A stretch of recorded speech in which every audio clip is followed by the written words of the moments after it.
The rain begins as a whisper, falling in silver strands from a low sky that seems to press gently upon the quiet street. You walk slowly, feeling the cool mist gather on your cheeks, dampening your lashes. Each step is softened by the slick cobblestones. Beneath your shoes, the sound more of a murmur than a tap. The town at this hour feels emptied of urgency, emptied of the kind of movement that rushes. The shop windows are dark, their reflections distorted by rain, their signs swaying softly as though nodding in approval of the night's hush. And then, as if the street itself wishes to keep you a little longer, your eyes catch on something ahead, a street lamp brighter than the others. It stands alone near the corner, a pale gold glow spilling onto the wet pavement in a perfect, unbroken circle. The other lamps along the road hum faintly and flicker as though unsure of themselves, but this one burns steady. It does not waver. The glass of its casing is beaded with droplets that catch the light and scatter it in tiny halos, each one trembling in the breeze. You slow your steps without thinking, your attention pulled into that warm and constant light. There's comfort in it at first, the way a hearth draws you nearer in winter.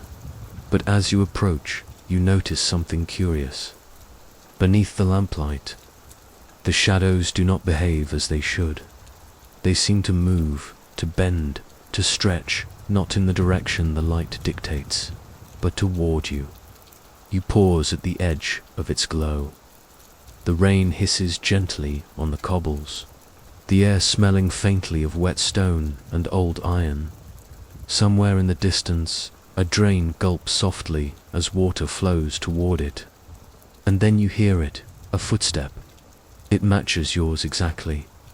You glance over your shoulder, but the street is empty. A faint mist curls in the lamplight behind you, the shapes of distant buildings softened into suggestion. You tell yourself it is nothing, that perhaps you only heard the shift of your own shoes on the wet ground. Still, your breath comes a little slower now, and you listen more closely to the rhythm of your steps. You move again, this time deliberately slow. The footstep comes again, only one. You step into the circle of light. Its warmth is gentle, soaking into your skin despite the dampness clinging to your coat. The shadows gather at the far edge, as though reluctant to cross, yet the sense of being accompanied lingers, a quiet presence just beyond sight, above. The lamp's iron frame creaks faintly in the wind. Its glass glows like honey against the grey of the rain. You stand beneath it for a while, letting the rain patter softly against your shoulders, watching as the droplets falling through the beam seem to slow in their descent, like dust caught. In sunlight you think you might stay here for some time. The world beyond this small circle of light feels far away, dreamlike.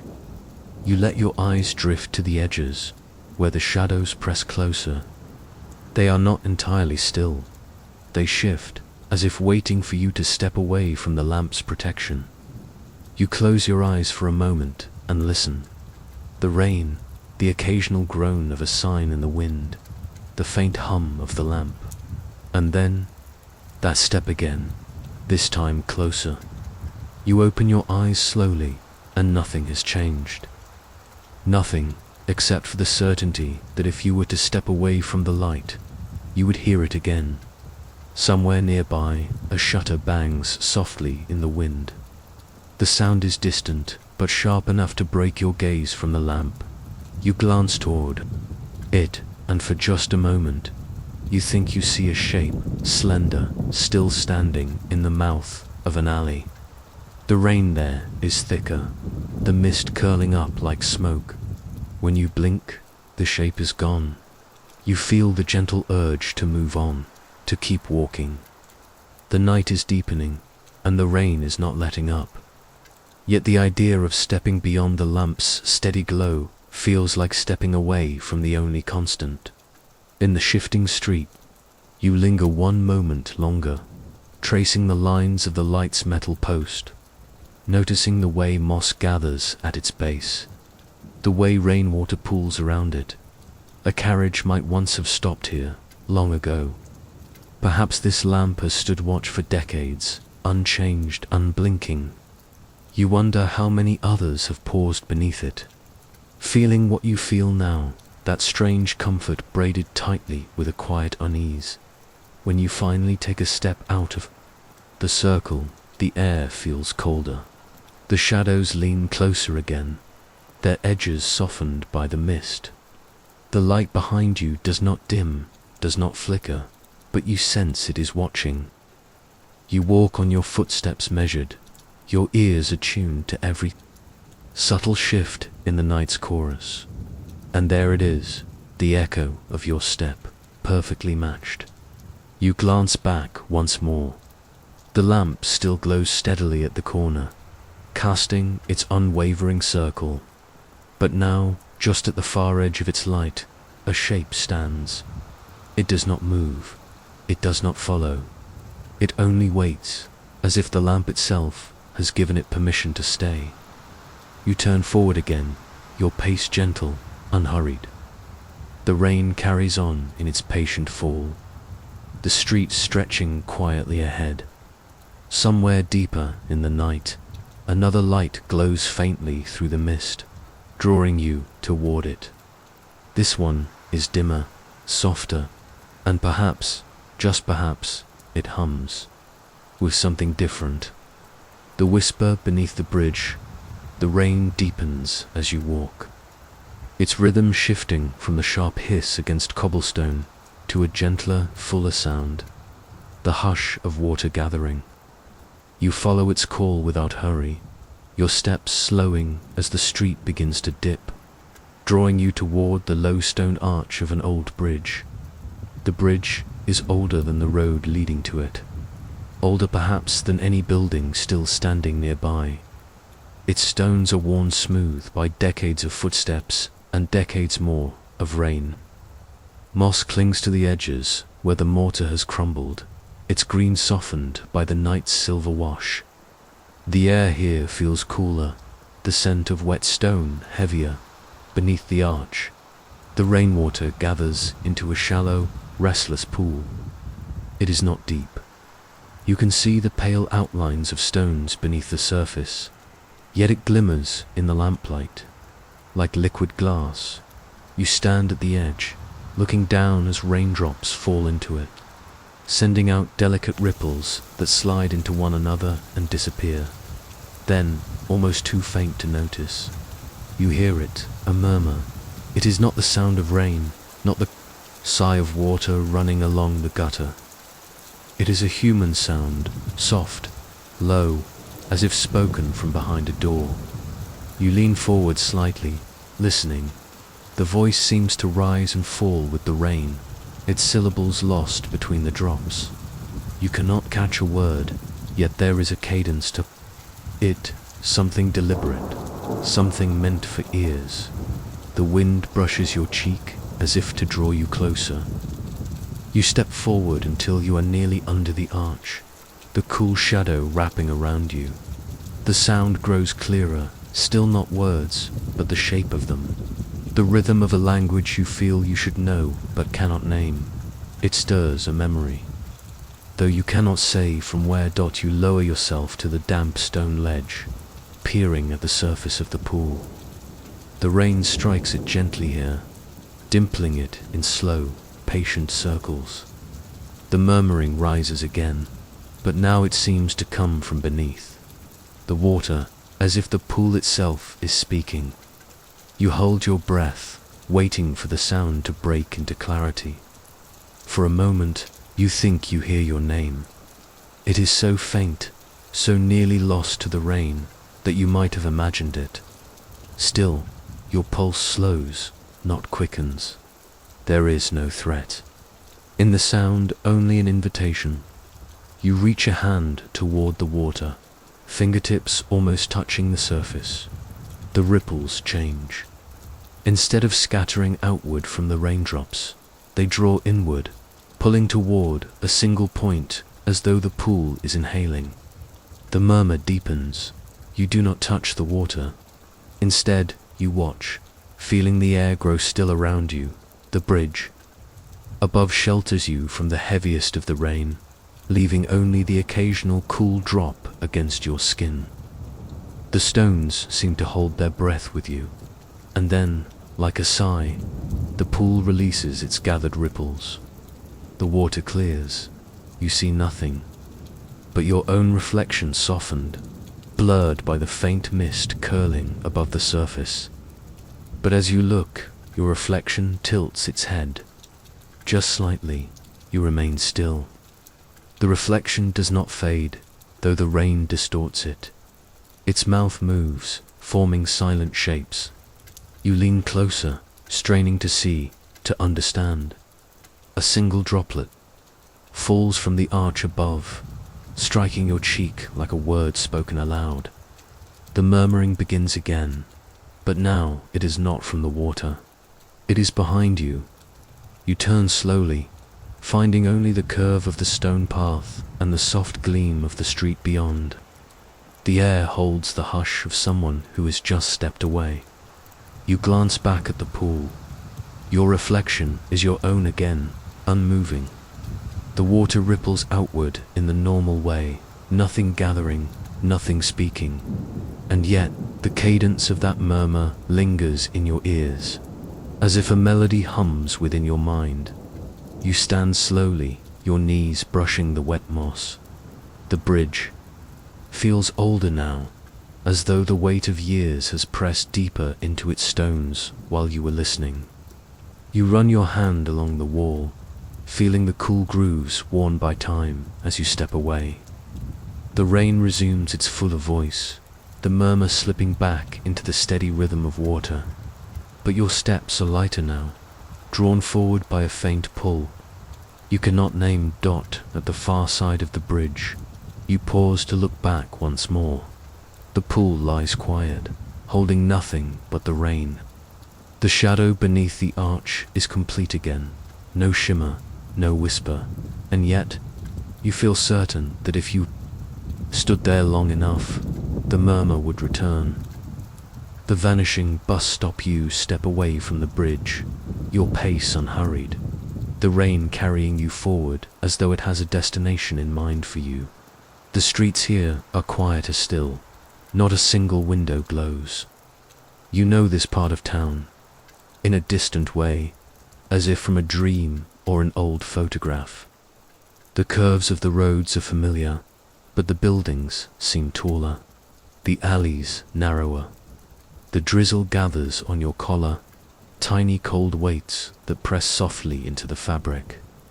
The sound of water in the gutters is constant now, flowing steadily as if the night itself were being drained away.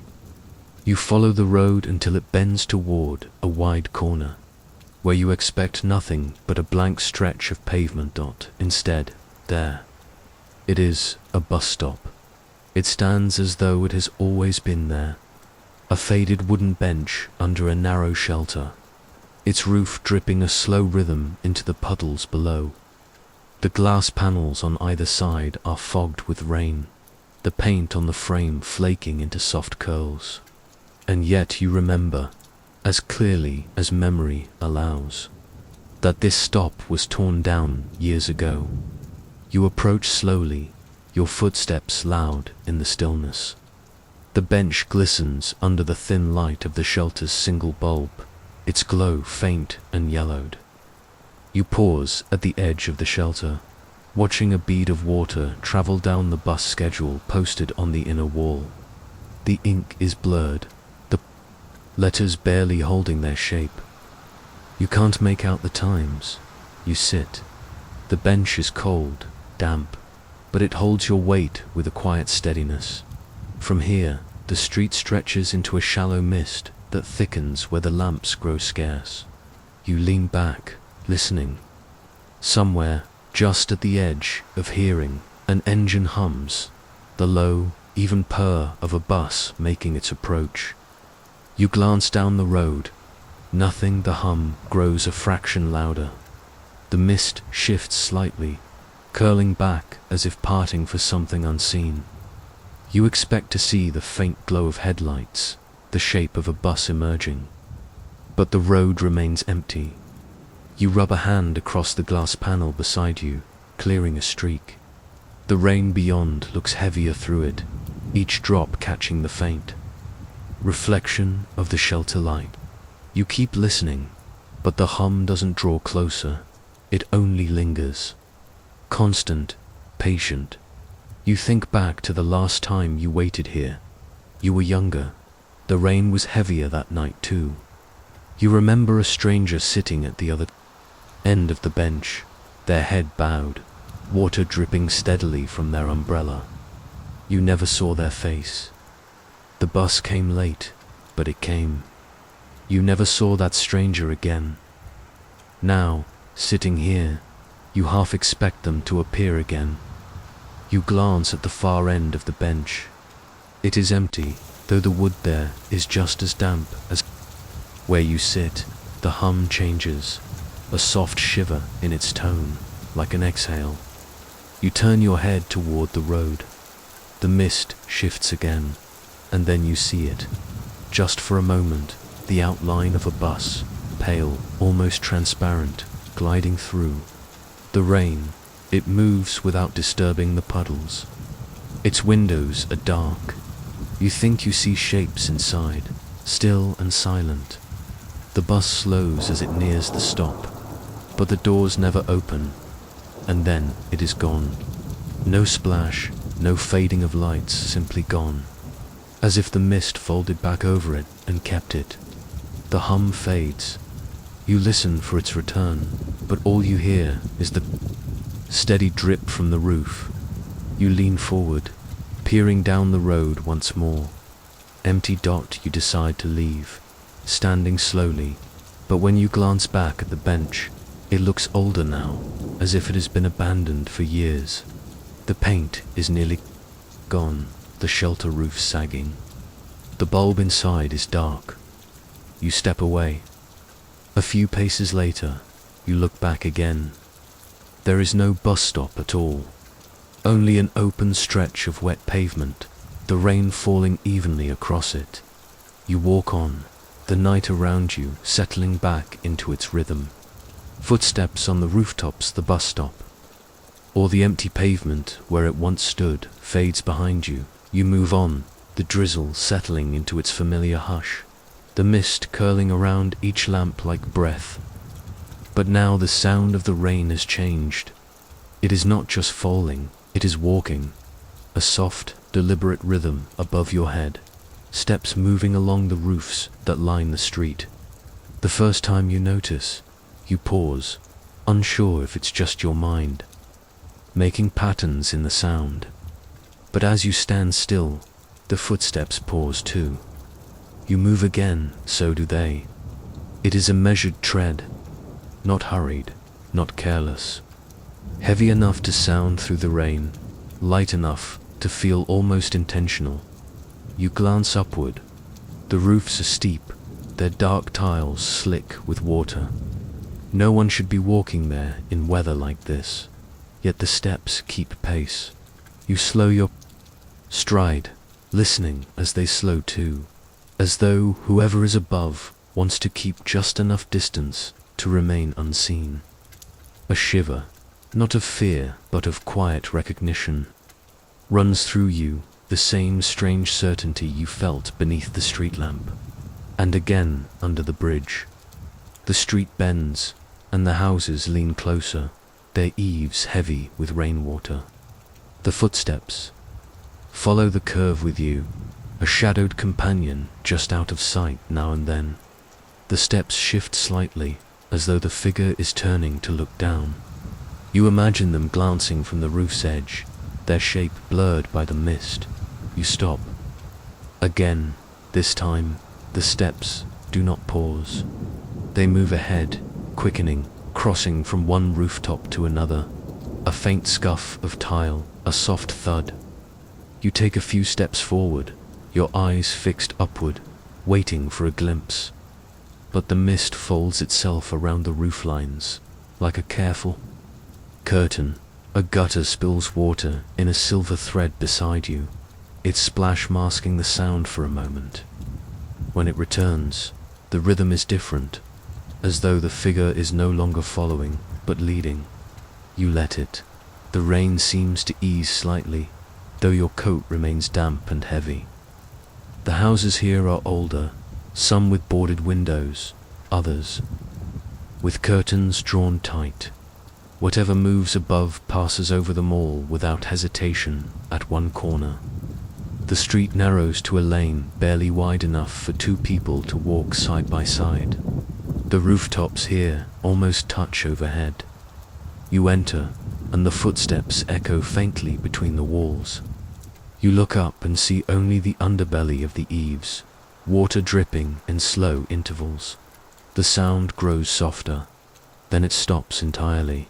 You step into the open again, searching the rooftops, but the mist has thickened, pulling the distance close. The rain resumes its even, solitary patter, and yet, when you pass beneath one low-hanging roof, you hear it again, just a single step. Directly above you. You do not look up this time. Instead, you keep walking, letting the sound remain where it is, holding its distance until the houses thin and the rooftops rise too high for anyone to stand upon. The rain smooths the air again, erasing the shape of the steps until you wonder if they were ever there. Ahead, a narrow alley cuts between two buildings, and there, at its far end, something stirs in the wind, the gentle sway of fabric. An umbrella open, its black canopy trembling slightly in the rain. The umbrella left open, the alley narrows before you like a whispered secret. Its stone walls are slick with rain, their surfaces glistening in the weak spill of a distant street lamp. The air here feels closer, the mist gathering low to the ground, and at the far end an umbrella. Black, simple, its canopy open against the drizzle. The ribs gleam faintly, each drop that lands sliding toward the edge before falling to the puddle below. The handle rests against the wall, yet the umbrella itself tilts slightly, as though caught mid-dash step. It sways gently, not with the random push of wind, but with the kind of measured movement you might make while waiting. Shifting weight from one foot to another, you pause at the mouth of the alley. The rain seems quieter here, each drop a slow, deliberate tap against the stretched fabric. It's the sort of umbrella you might have seen leaning in the corner of an old cafe, the kind left behind and never reclaimed. And yet something about its presence here feels intentional.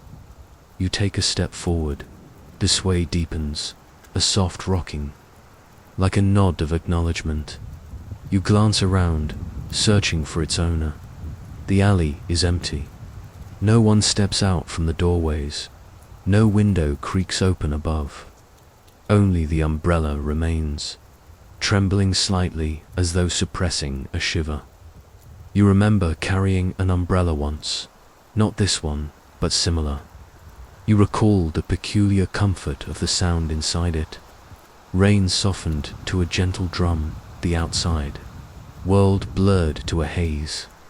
There's a part of you that wants to step beneath this one, to feel that muted cocoon once more. Another step, the puddles along the alley reflect the umbrella's shadow, stretching toward you like a path laid out in ink. Your own reflection joins it, the two shapes bending together as you move. The handle shifts minutely against the wall, not enough to fall, but enough to be noticed. A faint thought passes through your mind. It wants to be carried. You reach the umbrella and pause just outside its cover. The air beneath it feels different, warmer somehow, though it's only a thin shelter from the rain.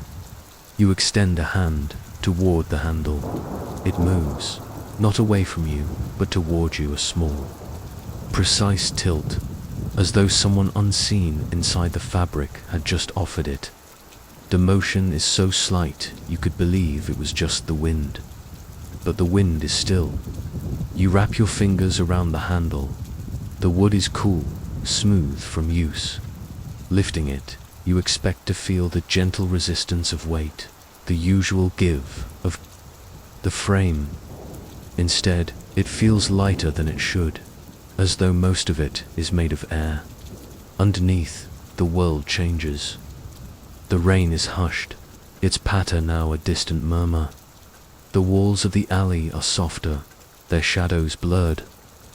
You take a breath, and the air feels different, less damp, faintly perfumed with something you can't quite place. You walk forward, the umbrella's shape steady above you. As you near the other end of the alley, you glance at the ground. The puddles no longer reflect your figure completely. The outline beneath the umbrella looks altered, taller, perhaps, or narrower. The edges waver even when you stand still. You slow your pace. The umbrella rocks once in your grip, not by your doing. Beyond the alley's mouth, the street opens again. You step into it, expecting the night air to return in full, but the quiet under the umbrella stays. You realize you're holding your breath. A thought settles gently in your mind. Perhaps this umbrella will remain with you for the rest of the walk. You imagine returning it somewhere, finding the hand that left it waiting. You lower it slightly, testing. The rain greets you instantly, cold, wet, and real. You lift it again, and the hush returns. You keep walking. The umbrella sways faintly in your hand, matching the rhythm of your steps. It feels almost alive, not threatening, not comforting, but simply aware. And then, at the next corner, you feel it tug. Gently, insistently, it pulls you toward a pool of light cast by a pale street lamp. Beneath it stands a payphone, its receiver, swinging slowly, dripping with rainwater. The last payphone of umbrella stills in your hand, its curved frame perfectly still despite the drizzle. Ahead, the streetlight bathes a small circle of pavement in a pale, tired glow. Within that light stands a payphone, an object out of its time, a relic that should have vanished along with the years that kept it useful. It is bolted to a squat metal post, the casing dulled and scratched from long neglect. The glass panel on the side has cracked in a neat spider's web, catching beads of rain that glitter briefly before sliding down. And from the black cord, the receiver swings lazily, dripping. You take a step closer. The faint hum is there, just beneath the rain's quiet patter, a low, steady sound, as though the phone has been waiting all night for someone to notice. The umbrella tilts slightly toward it, like a companion urging you forward. You pause beside the payphone, watching the slow arc of the receiver's swing. The mouthpiece knocks gently against the side of the metal casing each time it turns, a hollow little tap that falls into rhythm with your breathing. Reaching out, you steady it. The hum grows clearer, filling the small space between your hand and the phone with a soft vibration. You lift the receiver before it reaches your ear. A voice is already speaking your name. It is not a shout, nor a whisper, but something between. Steady, deliberate, and familiar in a way you can't quite place. You hold the receiver closer. The voice does not ask if it is you. It knows. There is no introduction, no preamble. Only your name, spoken again and again, as if confirming something to someone just out of range. You say nothing. The rain ticks softly against the umbrella above you, each drop a faint percussion to the voice on the line. You wait for the next word, the next sign of what this is, but it doesn't come. Instead, there is a pause. Then the faint click of another line picking up. Far away, the voice stops. A long breath, not yours, drifts through the line. You can hear the shape of a room in that breath, the hum of an old radiator, the faint scrape of a chair leg on. Would you picture a shadow leaning close to the phone, head tilted, listening for you to speak, but you don't, and then, slowly, the line changes. Not static, exactly, but the sound of air itself shifting, the sense of a space drawing back from you. It is as though the voice has turned away, speaking now to someone else. You can't make out the words. A faint, muffled reply, the hum deepens. You realize your fingers have tightened on the receiver, and then, so softly you almost miss it, you hear the click of someone hanging up. The line is not dead. It breathes faintly, like an ear still pressed to the other side. But there is no voice now, only the steady, patient sound of rain filling the empty space. You lower the receiver, back to its cradle. The hum fades. The umbrella shifts slightly in your grip, pulling you backward, as though satisfied that whatever was meant to happen here has happened. You take a step away, the pale streetlight falling behind you, the payphone settling back into the quiet shape of a forgotten object. A few paces on, you glance back.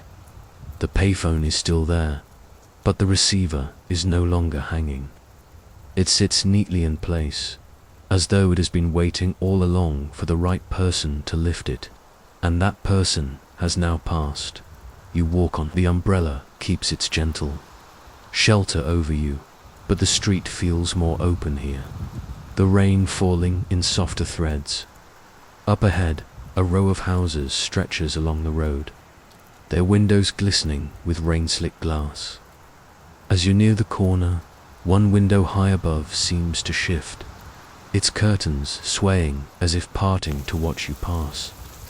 The window that watches the street has grown narrower here, hemmed in by old brick houses leaning just enough to feel as if they're listening. The umbrella's steady shelter follows you, its curved frame catching the rain in a softened drumbeat. Your shoes press shallow ripples into the thin streams flowing toward the gutter dot. It's then that you notice the window, high above. The street, on the second floor of a house, with peeling paint and shuttered lower windows. One pane glistens faintly. The rain slides down it in wavering threads, catching the lamplight in little ribbons. You think at first it's just the movement of the water that draws your eye, but then the curtains shift. Not in the slow, loose way fabric moves when a breeze passes through, but in a way that feels deliberate. A careful parting, just wide enough for someone to see out. You slow your steps. The shadow appears there, a soft silhouette, indistinct but undeniably human. The head tilts slightly. You feel the strange prickle of recognition without knowing. From where you move forward a little, testing. The shadow's tilt follows yours. You look away, focusing on the rain pooling around the curb, the quiet folds of darkness between the houses. When you glance back, the figure hasn't moved. The curtain sways a little, but the face, or what should be a face, is still. The umbrella's ribs creak softly as you stand still beneath it, the rain slipping in fine, silver arcs off its edges. The shadow above seems to lean just slightly toward the glass, as if trying to hear you breathe. And then you notice something else. There is no light behind that window, no warm glow of a lamp, no pale spill from an unseen hallway. The figure is outlined only by the faint reflection of the streetlight on the wet glass. It should not be visible at all. The curtain sways again. You take a step toward the house, the umbrella tilting forward with you. The shadow doesn't retreat. You're close enough now to see the fine texture of the old brickwork, the way rain clings to the edges of the chipped window frame. Your shoes slip slightly on the wet pavement and the sound, soft as it is, seems to cause the figure to shift. Its head leans fractionally closer. You look away again. When you turn back, the window is dark. The curtain is still. The shadow is gone. You stand there for a moment, listening to the rain fill the absence. The umbrella feels heavier now, as if it, too, is waiting for something to return. Then, from somewhere deeper in the row of houses, you hear it, the slow creak of another window opening. Not the one you've been watching, but one farther ahead. You take a step toward the sound, and the umbrella follows without protest. As you pass the first house, you glance once more at the high window. It is only glass now, slick and shining, reflecting the faint gleam of the street behind you. No shadow, no movement, but in the corner of your eye, as you move on, you think you see another curtain shift. This time, it's from a window much farther down, almost at the end of the street. The rain runs in soft silver threads between you and it. The park that isn't there, the narrow street bends unexpectedly, its walls falling away to reveal a gap between the buildings. You've walked here before, you think, but this opening feels new, or at least newly noticed. The umbrella tilts in your hand, its curved canopy pulling slightly toward it, as if the fabric itself leans forward in curiosity. Beyond the gap lies a park. It is modest, hemmed in by tall brick walls streaked with rain. A low iron gate stands half open, its hinges glistening with beads of water. Inside, a small path curves between patches of wet grass, leading to a cluster of swings that sway gently though the air is still. The rain here falls softer, as if the park is wrapped in a hushed layer of mist. You hesitate at the gate. There is no sound of children, no sound of anything but the quiet drip of water from the leaves. Still, the swings creak in slow rhythm, their chains moving like breath. You step inside. The grass yields softly beneath your shoes, water pooling momentarily around each step before seeping back into the earth. The air smells faintly of damp, wood and old rope. You pass a small sandbox where rain has carved delicate channels through the sand, like tiny riverbeds. The swings stand ahead, for in a row their seats slick and shining. One sways more than the rest, a measured arc, forward and back, as though someone had only just risen from it. You glance toward the far end of the park, where the path bends out of sight into the mist. It's narrow, flanked by drooping willows whose long, rain-heavy branches sweep close to the ground. You take a few steps down it, the umbrella's edge brushing against the wet leaves. The sound of the city has faded almost entirely now. No cars, no voices, only the rain's whisper and the soft creak of the swings behind you. Halfway down the path, you look back. The gate is gone. In its place, more willows. Their branches hang thickly, making it impossible to see where you entered. You stand still, the rain dripping gently from the umbrella's ribs, feeling the air hold you in a kind of expectant pause. The path ahead curves deeper into the mist.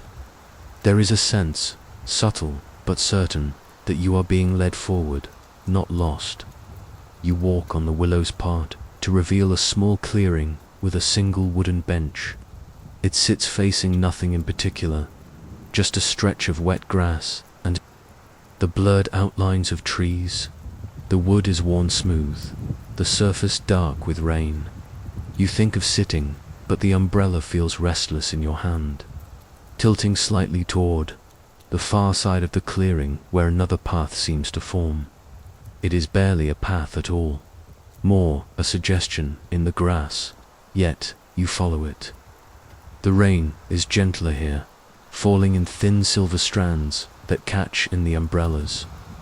Fabric, and then, just ahead, the park ends, or rather, it changes. The trees fall away, replaced by the narrow walls of another street. You step through, expecting to find the city as you left it. But when you glance back, the park is no longer there. Only the continuation of the street, the walls unbroken. The umbrella stills again, as though satisfied. Farther along, you hear a different sound now. Not the rustle of leaves or the creak of swings, but the soft shuffle of shoes on wet stone, deliberate, slow, always just behind you. The alley of quiet shoes, the sound begins softly, almost hidden in the drizzle. The slow shuffle of shoes brushing against wet stone. You notice it just as the narrow alley rises into view, a slim vein between two aging buildings. The air here feels different, the mist heavier, as though the night has chosen this place to collect itself. The umbrella's curve draws you forward. You step in. The first thing you notice is the smell. Wet leather, faint but distinct, mixed with the dry, papery ghost of dust that should not exist in such dampness. It reminds you of a shoe shop closed decades ago, or of boots left too long in a forgotten closet. Raindrops trail down the dark brick walls, finding grooves worn into the mortar. In places, they form tiny rivulets that ripple and vanish into the cracks beneath your feet. The sound of your shoes is soft, nearly swallowed by the alley, but the sound behind you is softer still, deliberate, unhurried, matching your pace. Exactly you stop. So do they. The rain presses gently on the umbrella's canopy, a patient percussion. The air seems to lean in. Listening, you take a slow step forward. The sound returns. The faint drag of soles on stone. The suggestion of weight shifting from one foot to the other. Always just behind you, never closer, never farther. You try to picture the shoes making that sound. Leather, perhaps. Well worn, perhaps blackened with time. Shoes that have been walking these alleys long before you arrive tonight. Shoes that know the path even when you do not. At the halfway point, the alley narrows further. The walls on either side are close enough that the rain has almost stopped here, falling in thin threads that barely reach the cobblestones. Your umbrella brushes lightly against both sides, the soft hiss of fabric on brick, the footsteps behind. You do not falter. You glance back. The alley is empty. Only the thin mist moves, curling lazily above the stones. You face forward again, your own steps sounding louder now. The leather scent is stronger here, as though you've drawn closer to its source. You wonder if the shoes belong to someone you've already passed tonight. The shadow beneath the street lamp, the figure in the high window, the unseen walker on the rooftops. The thought comes softly, like rain against glass. Perhaps they have been following you all along. You reach the end of the alley. A pale spill of light from a distant street lamp cuts across the wet stones ahead. You step into it, letting the rain fall freely again. The footsteps stop. You wait, listening. Nothing but rain. Then faintly, as if from deeper in the alley, the sound begins once more. Slow, unhurried, steady. But now you are outside its reach. You take another step forward, and the sound fades completely. The umbrella tips slightly toward the next street, where a small shop crouches at the corner. Above it, a single upstairs window glows with the soft pulse of lamplight. Behind the glass, a shadow paces back and forth. The room above the shop sits hunched at the corner, as though trying to shield itself from the rain. Its sign, once painted with cheerful lettering, is now faded to near invisibility. the wood warped and grayed by years of weather. The door is boarded shut. Dust clings thickly to the inside of the cracked display window, where forgotten objects sit in shadow. And yet, above it, a window glows. A pale yellow light spills through rain-streaked glass, soft but steady. You might mistake it for the warm, lived-in glow of a lamp. Except you know this building has been empty for years. You've passed here before and seen only darkness in those upper rooms. Now, there is movement. A shadow crosses the window. Long, narrow, it paces from one side to the other. The rhythm is deliberate. 3 steps, pause. 3 steps back, pause. Over and over. You stop in the street, letting the umbrella shelter you as you watch. The rain around you softens in the stillness, each drop a small, steady percussion. The figure does not appear to notice you. Its pacing never falters. But something about the movement feels aware, as though you are part of the reason for it. Even if the figure does not look down, you shift slightly to one side. The shadow's angle shifts too, adjusting in a way that keeps its path perfectly aligned with yours. The umbrella feels heavier now, as if it too is watching. You think of calling out, of letting your voice rise into the wet night air, but the thought fades as quickly as it comes. The figure's rhythm is hypnotic, back and forth, back and forth. It feels as though it could go on forever. Then, suddenly, it stops. The shadow stands perfectly still. The glow from the lamp is unchanged, but the sense of movement is gone. Wait, listening for the creak of floorboards above, for any sign of shifting. Nothing. The rain runs down the glass in rivulets, distorting the light, making the shape blur. For a moment, you think the figure has gone entirely, until the shadow's head tilts, ever so slightly, toward you.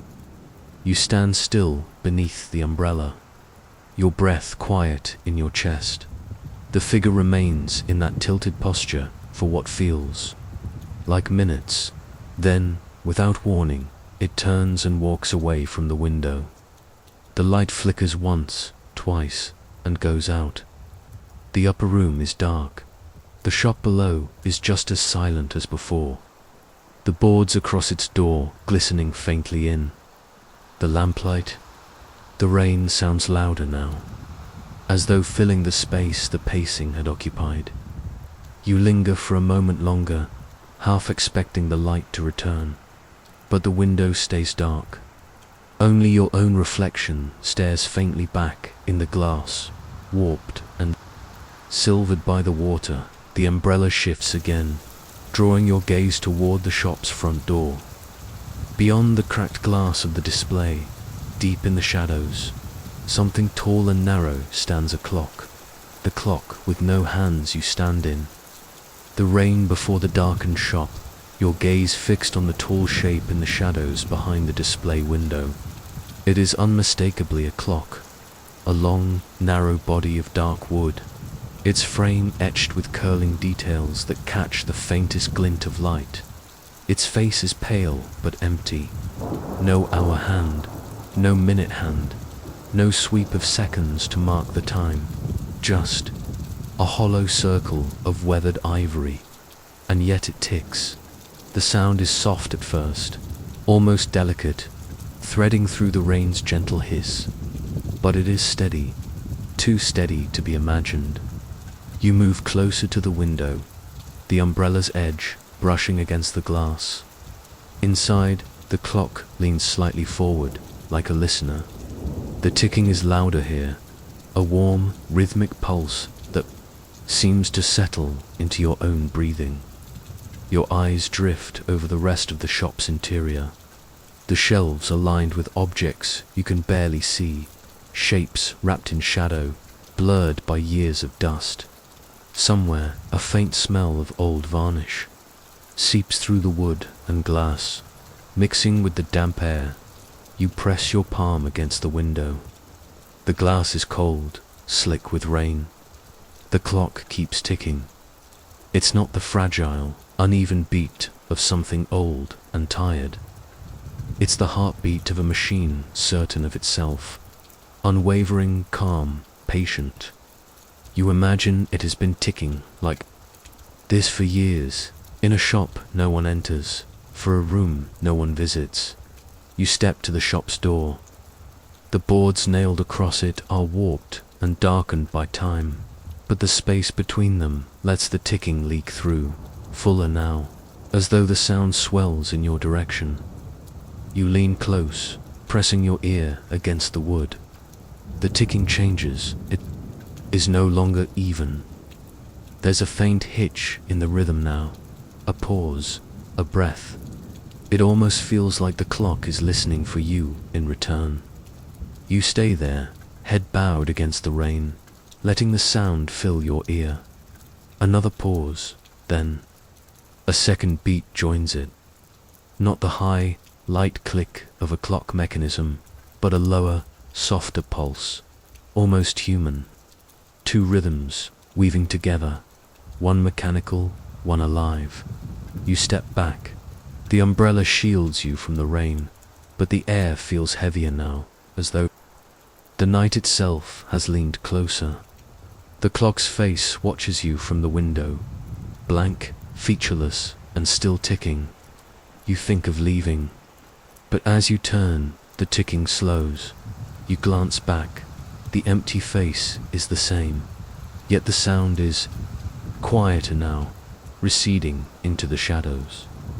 It's as if the clock knows you are walking away and is letting you go. By the time you reach the edge of the block, you can barely hear it. The rain's hush reclaims the space between the beats. You look once more over your shoulder. The shop is just a dark, silent building again, its windows catching the glow of the streetlight. You continue down the street, the umbrella steady in your grip. The houses grow farther apart here, the space between them widening. The rain echoes differently now, broader, deeper. It begins to sound like applause, slow and deliberate, as if striking hollow walls. Up ahead, a highway overpass rises out of the mist. Beneath it, the darkness gathers, thick and still. The overpass rises above you like the ribs of some great sleeping creature, its concrete pillars planted deep into the wet earth. The road above hums faintly with the occasional passing car. A low vibration you can feel more than hear beneath it. The rain changes, it falls in wide, soft drops that strike the concrete with a sound like applause. Slow, patient, as though the night approves of your arrival. Each drop's echo bounces off the flat underbelly of the bridge, layering itself into a gentle rhythm. You step forward under its shelter. The ground here is patchworked with shallow puddles that mirror the yellow glow of the street lamp's lining. The far side, the light doesn't reach the center.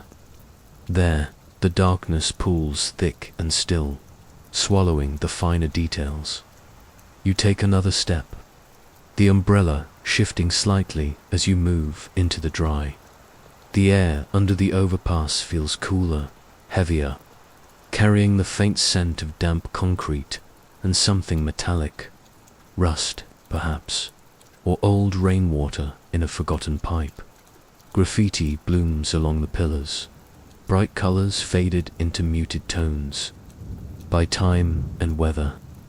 Faces, shapes, and words you can't fully read, their outlines blurred where rain has traced paths down the walls. The paint glistens faintly under the scattered lamps, as though still wet. Then, movement. A shape shifts between two pillars, not quickly, not to hide, simply moving from one position to another, like someone adjusting their view. You pause. The sound of the rain slows, each drop landing further apart. the applause easing into silence. The shape remains in place now, watching. You can't see details, only the sense of a figure, tall and still, its edges softened by the dim air. It stands just beyond the deepest puddles, where the lamplight fails to reach. Your umbrella feels suddenly heavier, its handle cool against your palm. You keep it steady above you, though the rain here can't touch you.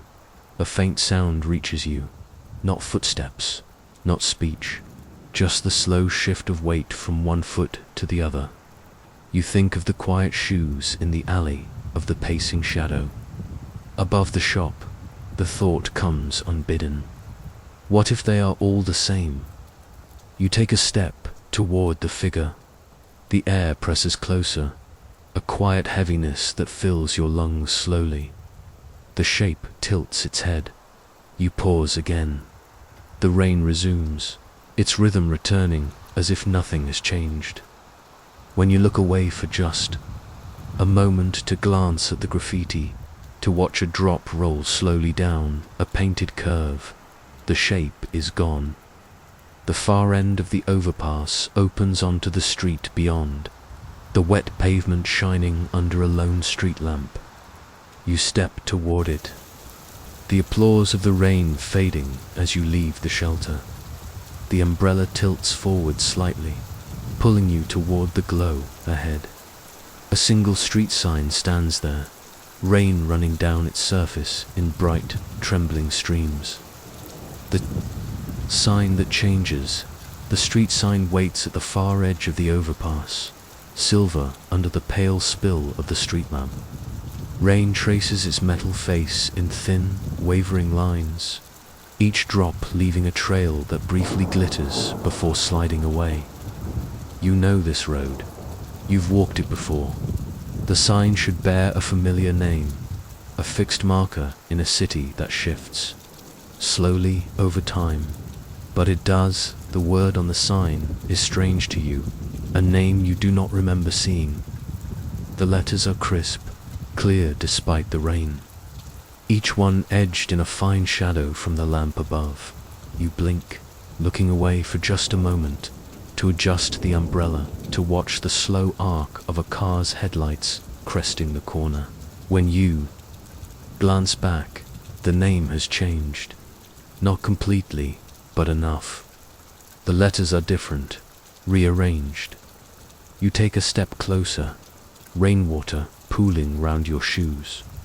The air hums faintly with the passing car's retreat, the sound fading into the deeper hush of the night. You keep your eyes fixed on the sign now, unwilling to blink. It holds steady. Then, from somewhere behind you, a single drop falls, a heavier splash that echoes faintly in the quiet. You turn your head toward it, just for a heartbeat, and when you look back, the name has changed again. The transformation is seamless, as if it had always read this way. The letters seem older now, their paint chipped, the edges softened by years of weather. You find yourself murmuring the name aloud, letting it rest on your tongue. The syllables are unfamiliar, yet they feel as though they belong to some deep, hidden memory. A faint hiss of tires on wet pavement draws your gaze briefly to the street. Again, another car passes, its light spilling across the sign. In that brief illumination, the name shifts once more. It is closer now to the name you remember, not quite the same, but near enough to stir recognition. You glance up and down the street, wondering if the other signs will share in this trick. But the lampposts ahead are too far to see clearly, their metal poles fading into mist. This one is the only thing clearly visible, the only anchor in the scene, and yet it refuses to anchor you. The rain runs faster now, heavier streams that catch the glow of the lamp. They distort the letters, bending them in thin, liquid waves. In the rippling, you almost see a dozen names at once. each one overlaid on the others like a stack of transparent pages. You close your eyes. When you open them, the sign is blank. No letters, no numbers, just a flat, pale sheet of metal, catching the lamplight. Your hand tightens around the umbrella's handle. The rain is cool on your face. You turn slowly away from the sign and step back into the street. A faint sound drifts from far ahead, low, rhythmic, metallic. The hum of a train moving through the rain. You cannot see it yet, but the rails must be near. The train that doesn't stop, the hum arrives first, deep and steady, a vibration that threads itself into the rain's softer chorus. It feels as though it is beneath your feet as much as it is in your ears, the kind of sound that grows without rushing. You pause at the edge of the street. Somewhere ahead, beyond the low wall of mist, a line of rails cuts across the pavement. You don't recall them being here, but you're certain you've crossed this part of town before. The umbrella tilts toward the sound. The rain thickens slightly, its drops fattening and slowing as if to make space for the other rhythm. You move toward it, shoes pressing into shallow puddles that mirror the faint glow of overhead wires you hadn't noticed before. Then, from the fog, it comes. A train. Its body is long and silver, though dulled by the night's damp breath. Windows blur with streaming water, each pane hiding the shapes within. The lights inside are dim and yellow, their glow diffused into the mist like lanterns behind frosted glass. It is slowing. You can feel it in the deepening pulse of its movement, the way the ground answers back in a slower beat. Yet it does not stop. You step closer to the platform's edge, or what passes for one. The rails gleam faintly in the wet. The train slides past, its sides whispering with the hiss of wet metal on wet metal. You glance at the windows as they pass. The shapes inside are motionless. Some are turned toward you, though you cannot see faces through the rain-slicked glass. Others face inward, toward something you cannot see. None move.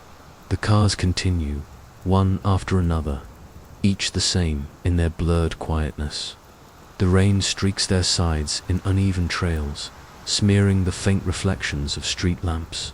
Then, for a moment, you think you see someone raise a hand, not in greeting, but in a slow, deliberate motion. The palm presses flat against the glass. By the time you focus, the train has carried them past. You keep watching. The rhythm of its wheels is slower now, almost a lull, as though the train is hesitating without meaning to stop. The sound presses gently against your ears, inviting you to believe it might pause for you after all, but it doesn't. The final cars pass, their windows as blurred and silent as the first. The red tail light glows briefly through the mist, a fading ember carried away into the rain. The hum lingers a moment longer, echoing softly in the wet air. Then it too fades. You stand at the tracks for a while, listening to the rain reclaim the space. The rails shine faintly in the dim light, as though they've been polished by something older than passing trains. Farther down, at a crossing, you see a tall, thin shadow standing perfectly still. Its outline is sharp against the pale boards beneath its feet, the rain dripping quietly between them. The shadow at the crossing the train's hum fades into the mist, leaving only the rain and the faint sound of your steps against the wet boards of the crossing. The wood here is worn, the grain darkened by years of weather.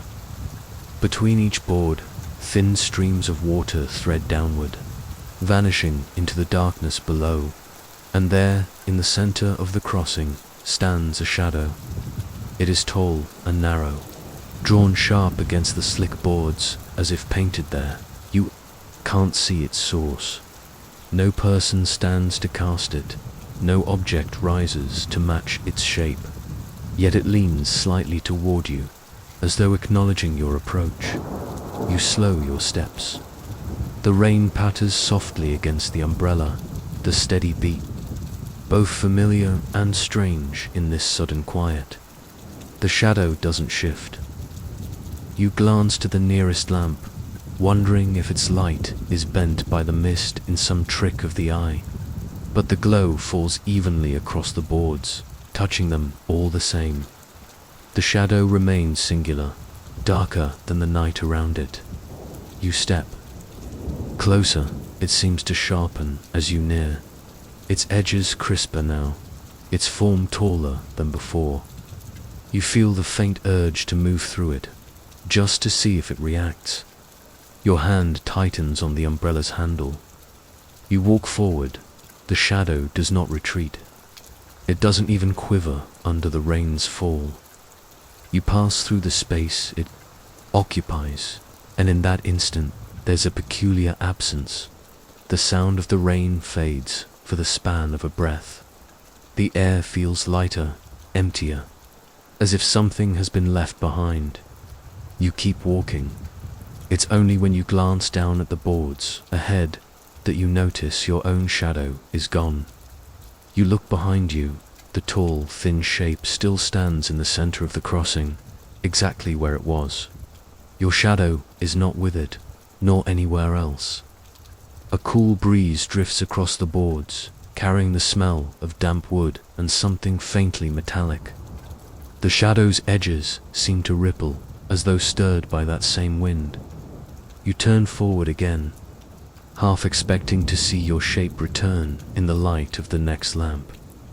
It doesn't. The boards give way to wet gravel, the sound of your steps changing to a soft crunch. Ahead, the faint outline of a small wooden footbridge emerges from the mist. It spans nothing but a dark, empty gap where water should be.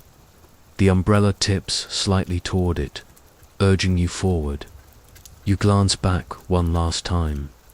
The shadow still waits on the crossing, perfectly still, holding the place where your own once was.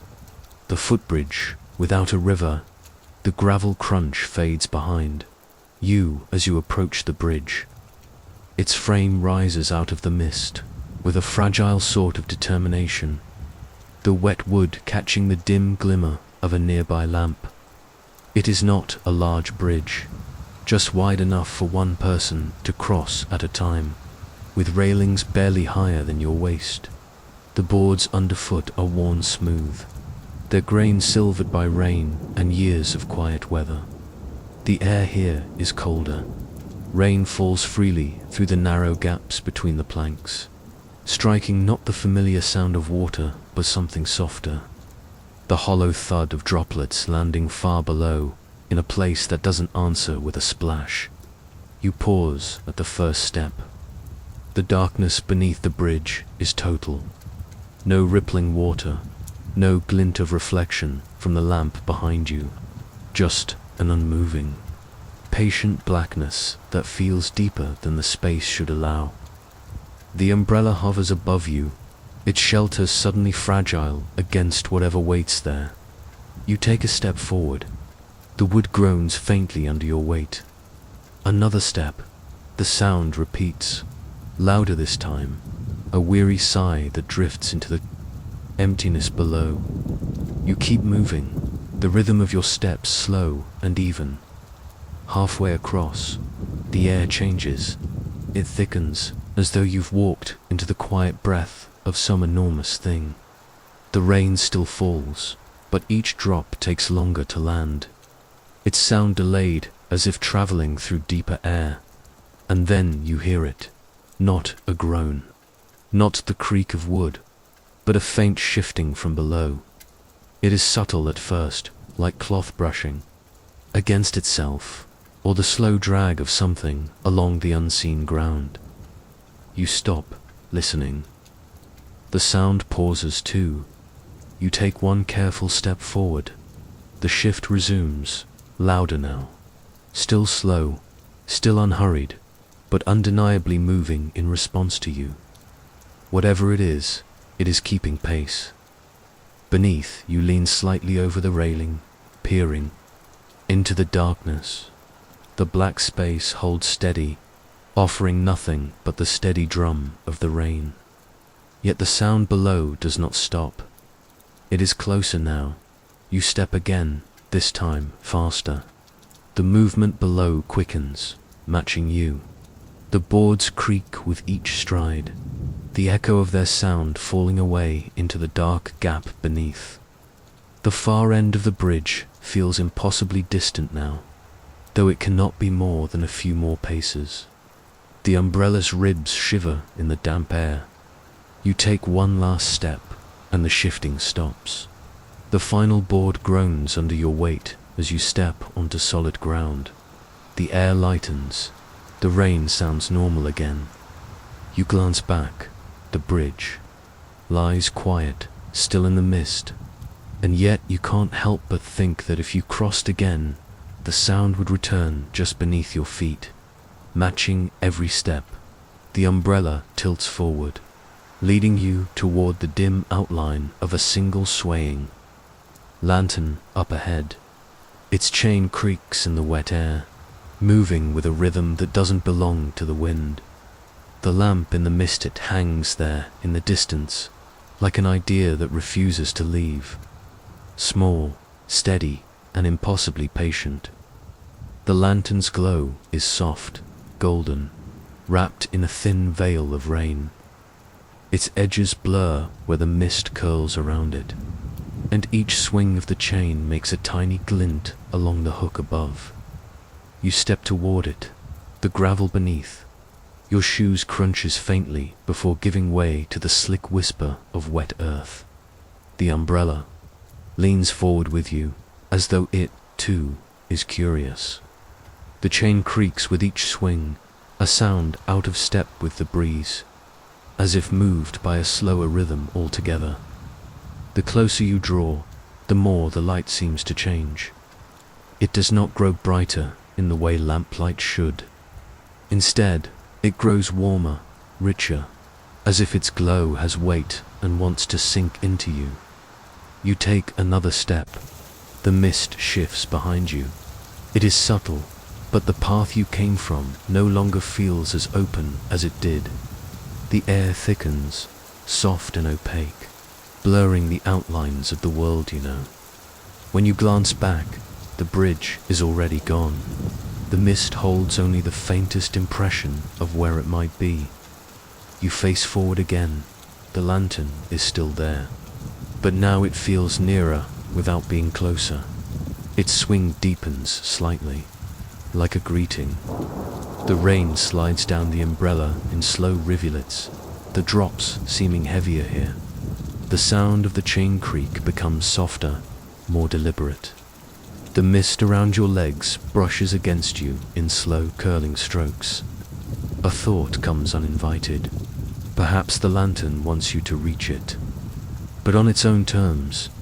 You take another few steps. The world narrows to its glow dot now, within a dozen paces. You can see the details, the thin frame of blackened iron, the glass panels clouded with years of weather.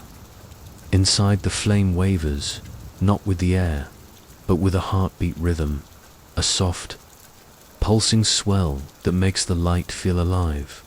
You raise a hand, almost without meaning to. The lantern's swing slows, and then stops. The chain is still now, the creak silenced. You hold your breath. The flame inside leans ever so slightly toward. You. The mist presses close, quiet. You could almost believe you were indoors. The world beyond the lights sealed away. A drop of rain falls from the chain above, striking the lantern's frame with a tiny metallic tap. The sound is delicate, but it rings as though the air has been holding it for a long time. You take one final step toward it, and the ground changes under your feet. The earth becomes stone. Smooth, wet cobblestone. The mist clears just enough to reveal the outline of a door to your right. A narrow shop front, with rain-slick windows and a bell above the frame. The lantern sways once more, just slightly, as though encouraging you. Toward the door. The store that opens at midnight. The door is narrow, its wood swollen from years of rain. The paint, once a deep, inviting green, has faded to a murky olive, peeling in long, curling strips. Through the rain-slick window, you catch the faint glimmer of light within, low and warm, as though it's been lit for hours despite the hour. The bell above the door trembles before you touch it, swaying gently on its hook as if stirred by a hand that is not there. You push the door open. The bell gives a soft, deliberate chime, the kind that seems less about greeting and more about acknowledgement. A sound that says yes, you are here. The air inside is warmer than the street, but not entirely free from the damp. It smells faintly of old paper, dried herbs, and something sweet, like honey left too long in a jar. Shadows stretch between shelves lined with oddities, jars filled with cloudy liquid, stacks of weathered books, glass cases holding jewelry whose stones catch the lamplight in strange, muted flashes. You close the door behind you. The sound of the rain becomes a muted hush, as though the shop has drawn a soft curtain over the outside world. From behind the counter, a figure looks up. The shopkeeper is neither old nor young. Their face is one you cannot quite hold on to each time you glance at them. It feels a little different, as though your mind is quietly replacing details. They smile, but it's the kind of smile that seems to already know why you're here. They say your name, you blink, certain you haven't offered it. The word settles in the air between you, heavy with familiarity. "We've been expecting you," the shopkeeper says softly, as if speaking too loudly might disturb the shelves. You glance around again. Every object seems placed with purpose. Some shelves hold things that could be found anywhere: porcelain cups, leather-bound diaries, tin boxes with faded labels. Others hold things that feel more personal: a pair of spectacles with one lens cracked, a child's spinning top that turns faintly on its own, a stack of postcards bound with twine.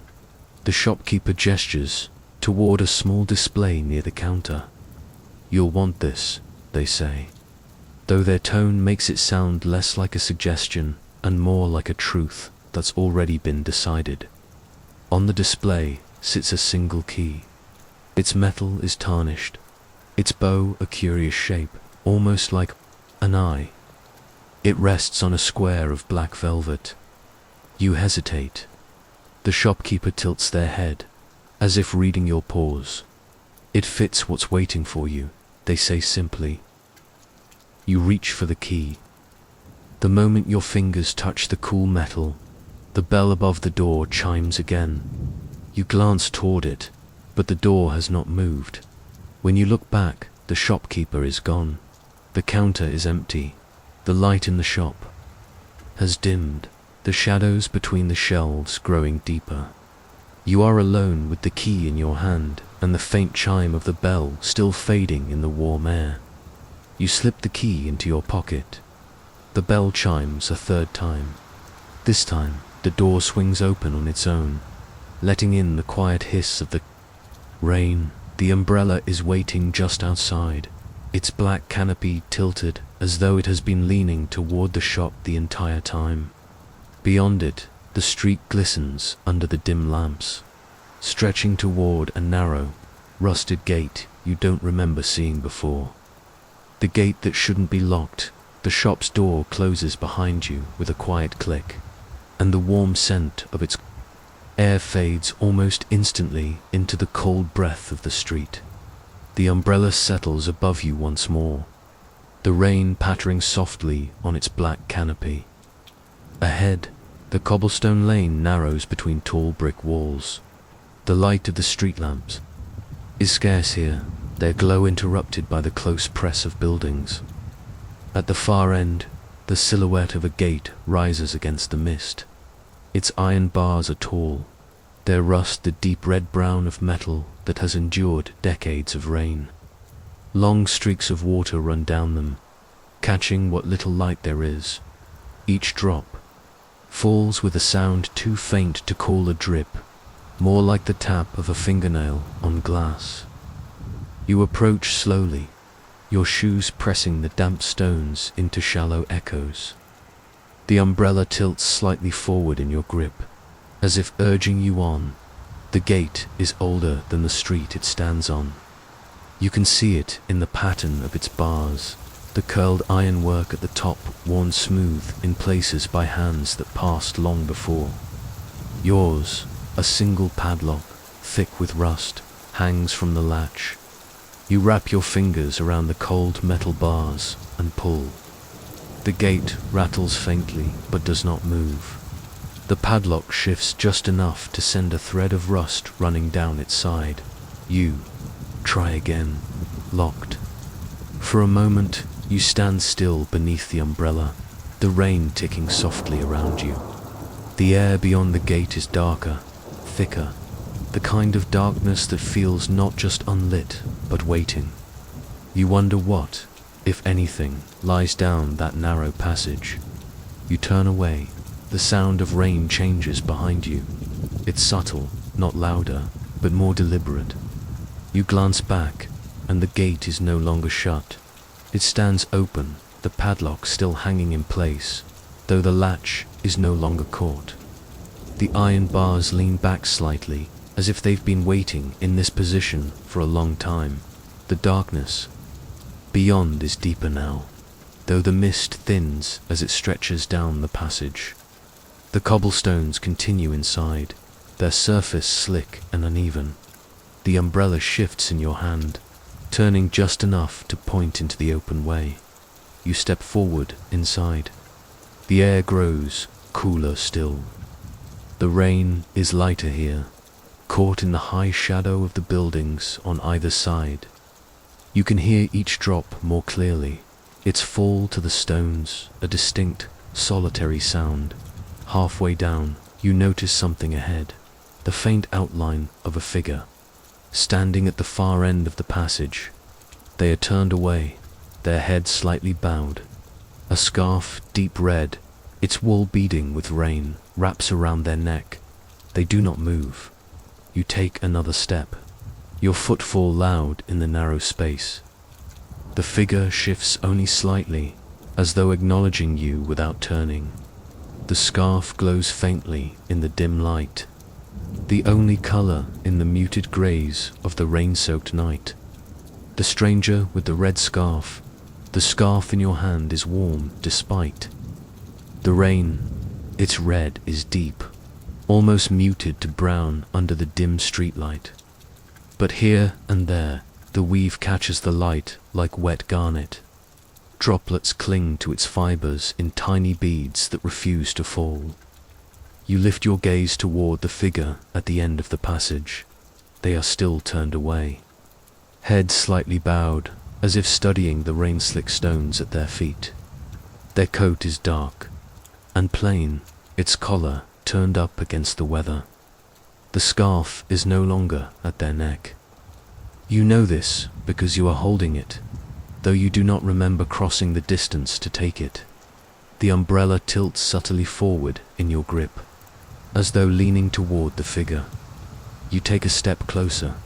The figure moves, not toward you, but to the side, stepping out from the narrowest part of the lane into a broader, dimly lit square. They keep their head lowered, the rain gathering on the brim of a hat you hadn't noticed before. As you emerge into the square, the sound of the rain changes. It becomes softer here, the cobblestones slick but less noisy underfoot. The air is more open, the mist curling lazily above the roofs. The stranger walks past you without looking up. Their pace is unhurried, their shoes whispering against the stones. You turn your head to follow their movement, but they are already gone. dissolved into the mist at the square's far edge. You glance back down at your hands. The scarf is gone. You feel a weight at your neck. The scarf has been placed there, wrapped loosely but deliberately, the ends hanging just short of your chest.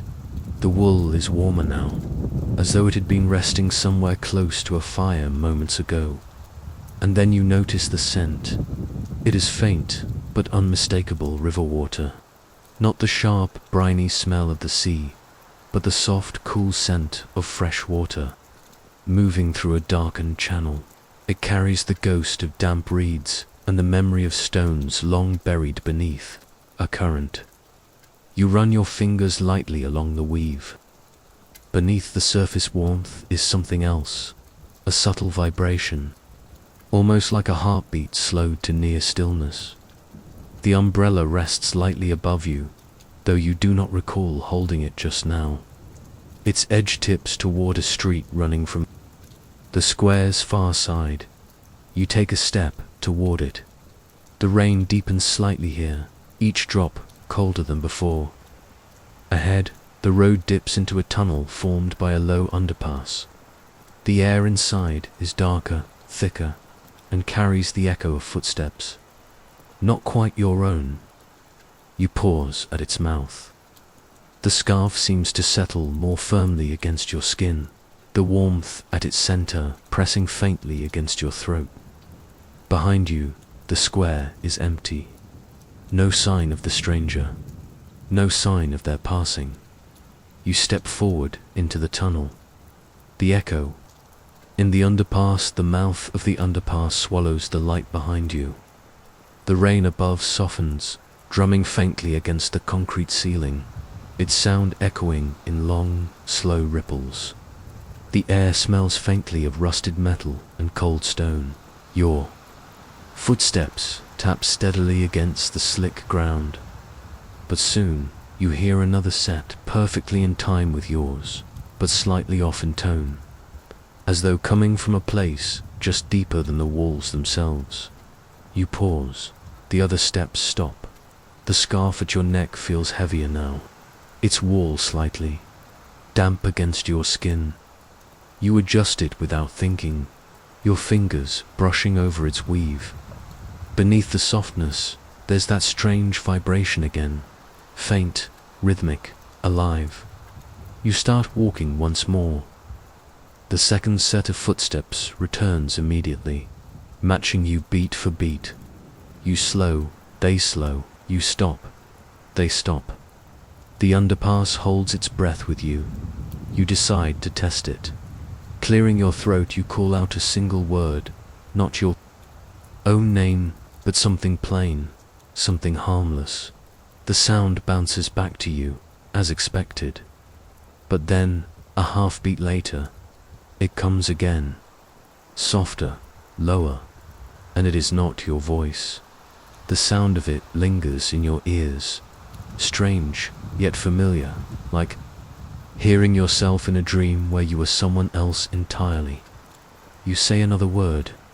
The echo returns as it should, and then again, twisted into a slightly different shape, the syllables bending at the edges. You stop speaking. The echo does not stop. It murmurs in a slow, uneven rhythm, words to faint, to fully grasp, but carrying the shape of speech. You catch fragments, syllables that seem to reach toward you, then fold back on themselves like waves receding into dark water. Your heart slows, instead of racing, as though some deep part of you expected this. You tilt your head, listening closely. The rain above becomes only a thin veil over the sound of that voice. It speaks again, low, careful, deliberate. The tone feels almost like a question. You answer without knowing why. The words leave your mouth quietly, shaped by a memory you don't recognize. The reply that comes is not the same as yours, but it accepts what you've said. For a moment, there is stillness. Then, a sound like slow applause filters in, not from the voice, but From the rain above, its rhythm thickening. You take a step forward. The echo takes a step as well, but now it walks ahead of you. You follow. The tunnel narrows until you can see the other end. A faint glow, blurred by the mist. The echo's steps remain steady, neither hurrying nor slowing. You emerge into the light and find yourself in a narrow alley that is brightened only by a single street lamp at its far end. And in that lamp's glow, both exits of the alley look identical to paths leading somewhere. You do not know that the alley with two ends. You take a few careful steps into the alley. The rain gathers in long silver threads along the slanted roof edges, above, dripping in slow intervals to the cobblestones. Your umbrella catches some of the drops, but others fall at your feet, their rhythms soft and deliberate. At first, the alley feels like any other, narrow, walled in by the faceless backs of buildings, lit only by a single street lamp at the far end. The mist coils lazily around its post, glowing faintly where the light catches it. You keep walking. Your shoes make soft splashes in the shallow puddles, each step answered by the hollow murmur of rain sliding into hidden drains. You can smell wet stone, and faintly, beneath it, something like fresh ink, sharp, metallic, and out of place. Halfway down, you glance over your shoulder. The street lamp you left behind is gone. In its place is another street lamp, glowing exactly like the one ahead of you. The same lean of the pole, the same pale circle of light spreading onto the slick cobblestones. It even hums with that faint, low vibration you feel more than hear. You turn slowly back toward the front. The street lamp there is the same, unchanged. A quiet realization settles in your chest. There is no back, no front, only two ends that mirror each other. The rain falls evenly from both directions, as if the alley has no beginning and no end, just an eternal in between. You take another step forward. The lamp ahead seems no closer, though you feel the space shifting in ways you can't quite see. You try stepping backward. The lamp behind you responds in kind, its light holding steady, never nearing. The umbrella feels heavier now, as if urging you to keep moving forward no matter the logic. So you do. With each step, the walls seem to stretch upward, the mist thickening where the light pools. Shadows form in the edges of your vision, soft movements that vanish the moment you turn toward them. They seem to keep pace with you, one on each side, always just beyond the reach of sight. You stop, just to test them. The shadows stop too. The rain quickens slightly, its patter filling the silence like a quiet encouragement to keep going. And so you do, forward again, toward the glow that never quite draws nearer, until it does, almost suddenly. The lamp ahead seems within reach. You step into its pale circle, the cobblestones here darker and wetter, as though the rain has been falling harder in this single spot. The air feels heavier, the mist denser, and when you glance behind you, the lamp there has gone dark. Only the one you stand beneath remains lit. Its glow spills just far enough to reveal a small side path leading away from the alley.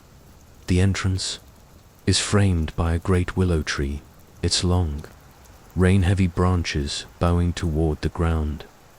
The bench beneath the willow's branches hang low, sweeping the ground in long, silken curtains heavy with rain.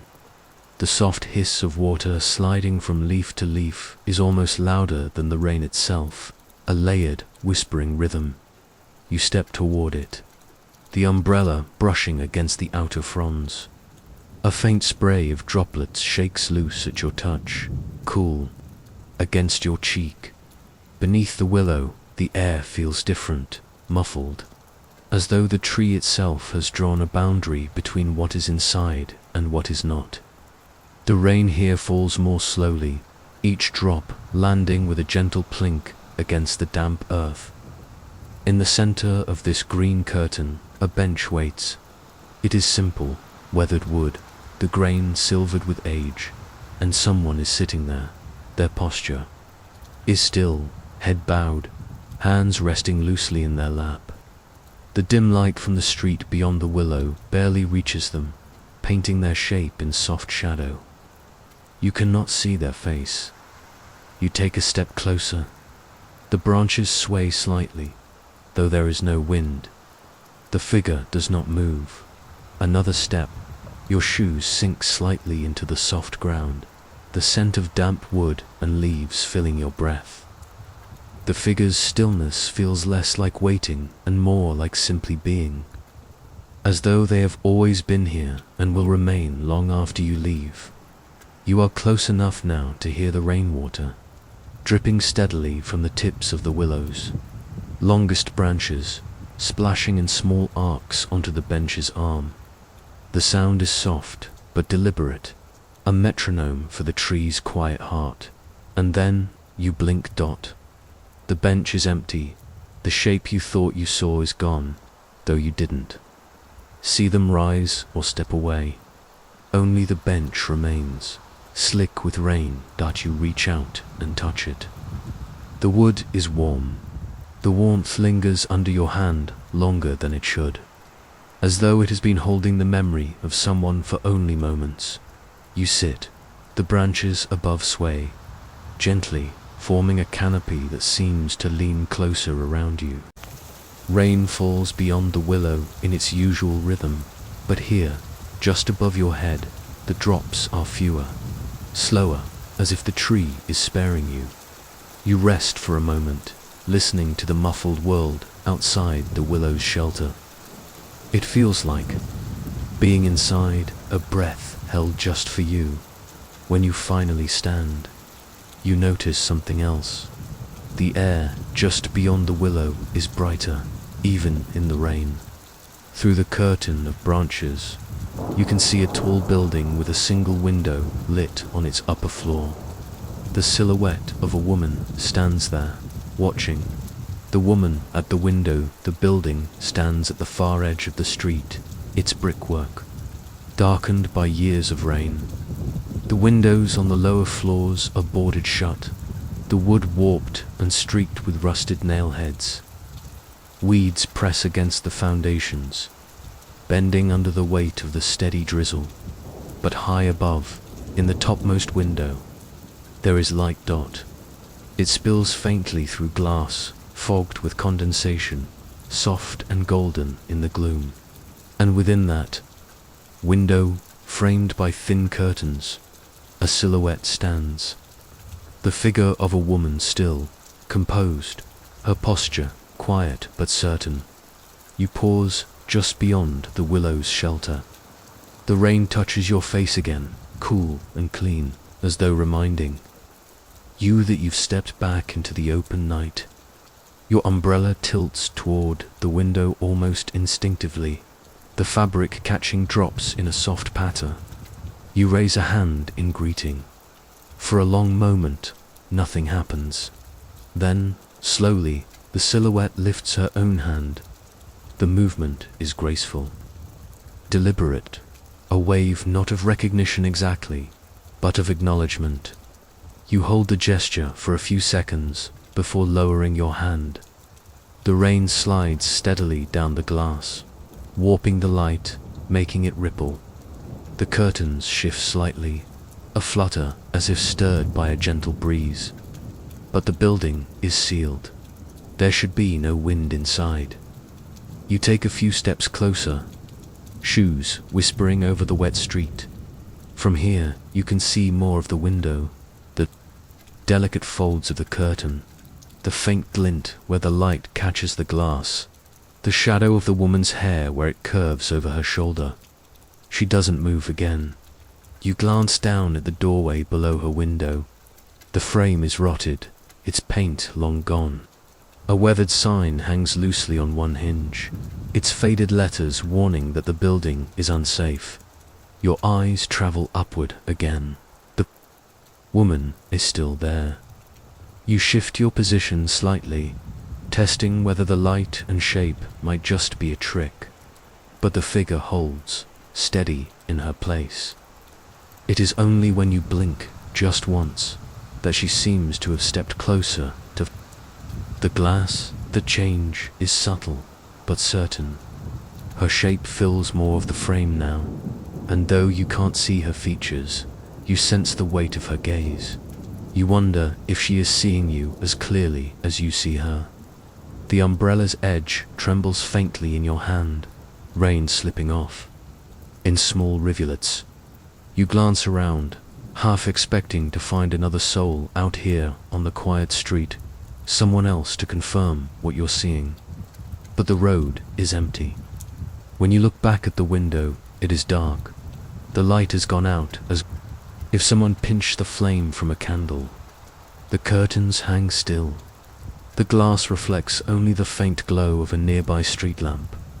You stand for a moment longer in the rain, watching for a return of the glow. But the window remains empty. Your attention shifts back to the street ahead, where a wooden door swells in its frame from the rain. Its paint is blistered, its hinges streaked with rust. Somewhere inside, a faint knocking echoes through the damp air. The door that opens twice the door is tall and narrow, its surface ridged where the grain has swelled from years of rain. The paint, a dull, weather-worn green, is blistered into curling flakes, some clinging stubbornly, others already stripped away by wind and time. Droplets slide in erratic paths down the panels, catching on the warped seams before slipping to the doorstep. You step closer, umbrella tilting forward. The faint knocking you heard before is softer now, almost shy, like the patient tapping of someone who knows you will come closer eventually. You rest your palm against the wood. It is damp and cool, the swollen surface resisting your touch. You knock. The sound is muffled, swallowed by the thickness of the rain-heavy frame. You wait. Nothing. Only the rain's steady patter and the occasional creak of the door. Shifting against its swollen joints, you knock again, harder this time. Still nothing. The umbrella's edge drips steadily onto the doorstep. The air here feels closer, the smell of wet wood almost sweet in its saturation. You press your shoulder gently against the door, testing its give. It does not move. You step back. The knocking is gone now, as though it never was. You turn away, continuing down the street. The rain's rhythm settles again, the cobblestones slick and dark beneath your shoes. Somewhere behind you, a drain gurgles softly, pulling water into the unseen depths. It's only after several steps that you glance back. The door is open, just enough to show the darkness within, its edge leaning forward slightly, as if the rain itself has coaxed it ajar. The swollen frame should make this impossible, yet here it is, waiting. You step back, toward it. The umbrella brushes the doorframe as you lean inside. The smell is different here. Less of rain, more of dust, disturbed after years of stillness. A narrow staircase rises immediately from the threshold, its wooden steps uneven and damp in places.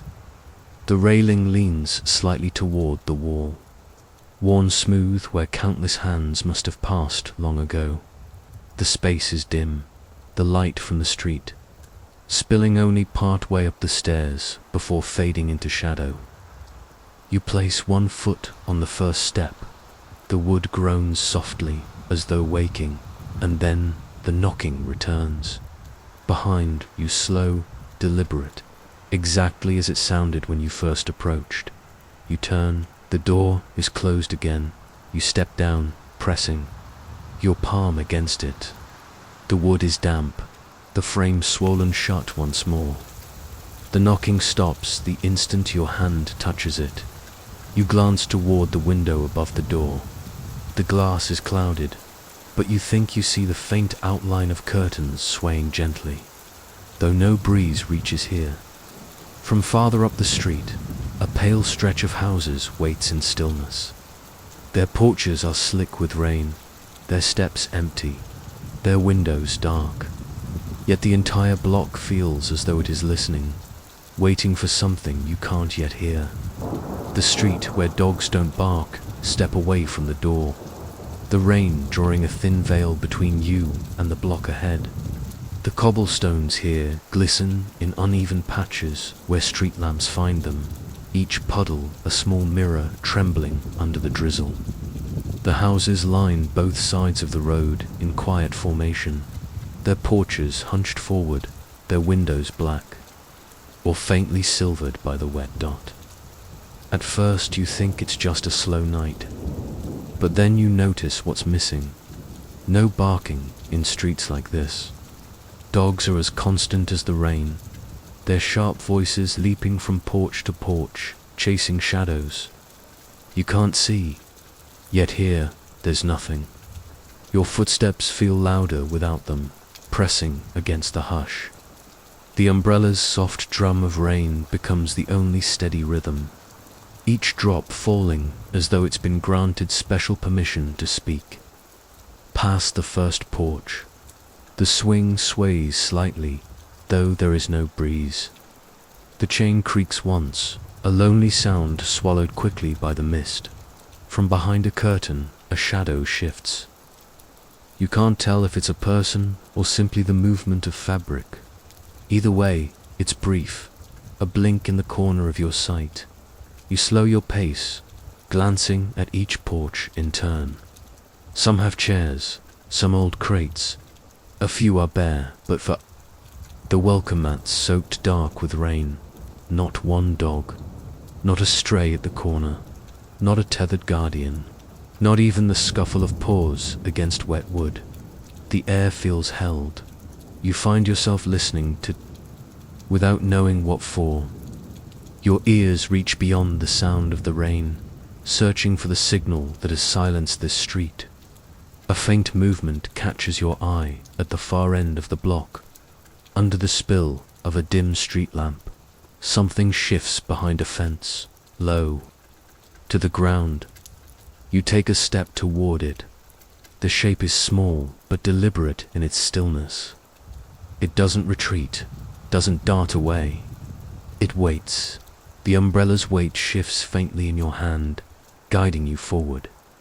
As you close the distance, the shape resolves into a narrow frame. A dog, after all, its coat slick with rain, its eyes catching the light in brief flashes. It doesn't bark, it only stares, head tilted slightly, ears pricked forward. You pause, unsure whether to speak. The dog takes a step back into the shadow of the fence, vanishing into the darker space beyond Dot. At that moment, you notice a sound you hadn't before. Faint, low, rhythmic. Not from the houses, not from the sky. From somewhere deeper in the fog. A bell, it tolls once, then again. The sound carrying in slow waves through the rain. The bell and the fog, the sound threads itself through the rain, soft at first, like the gentle tap of a spoon against porcelain.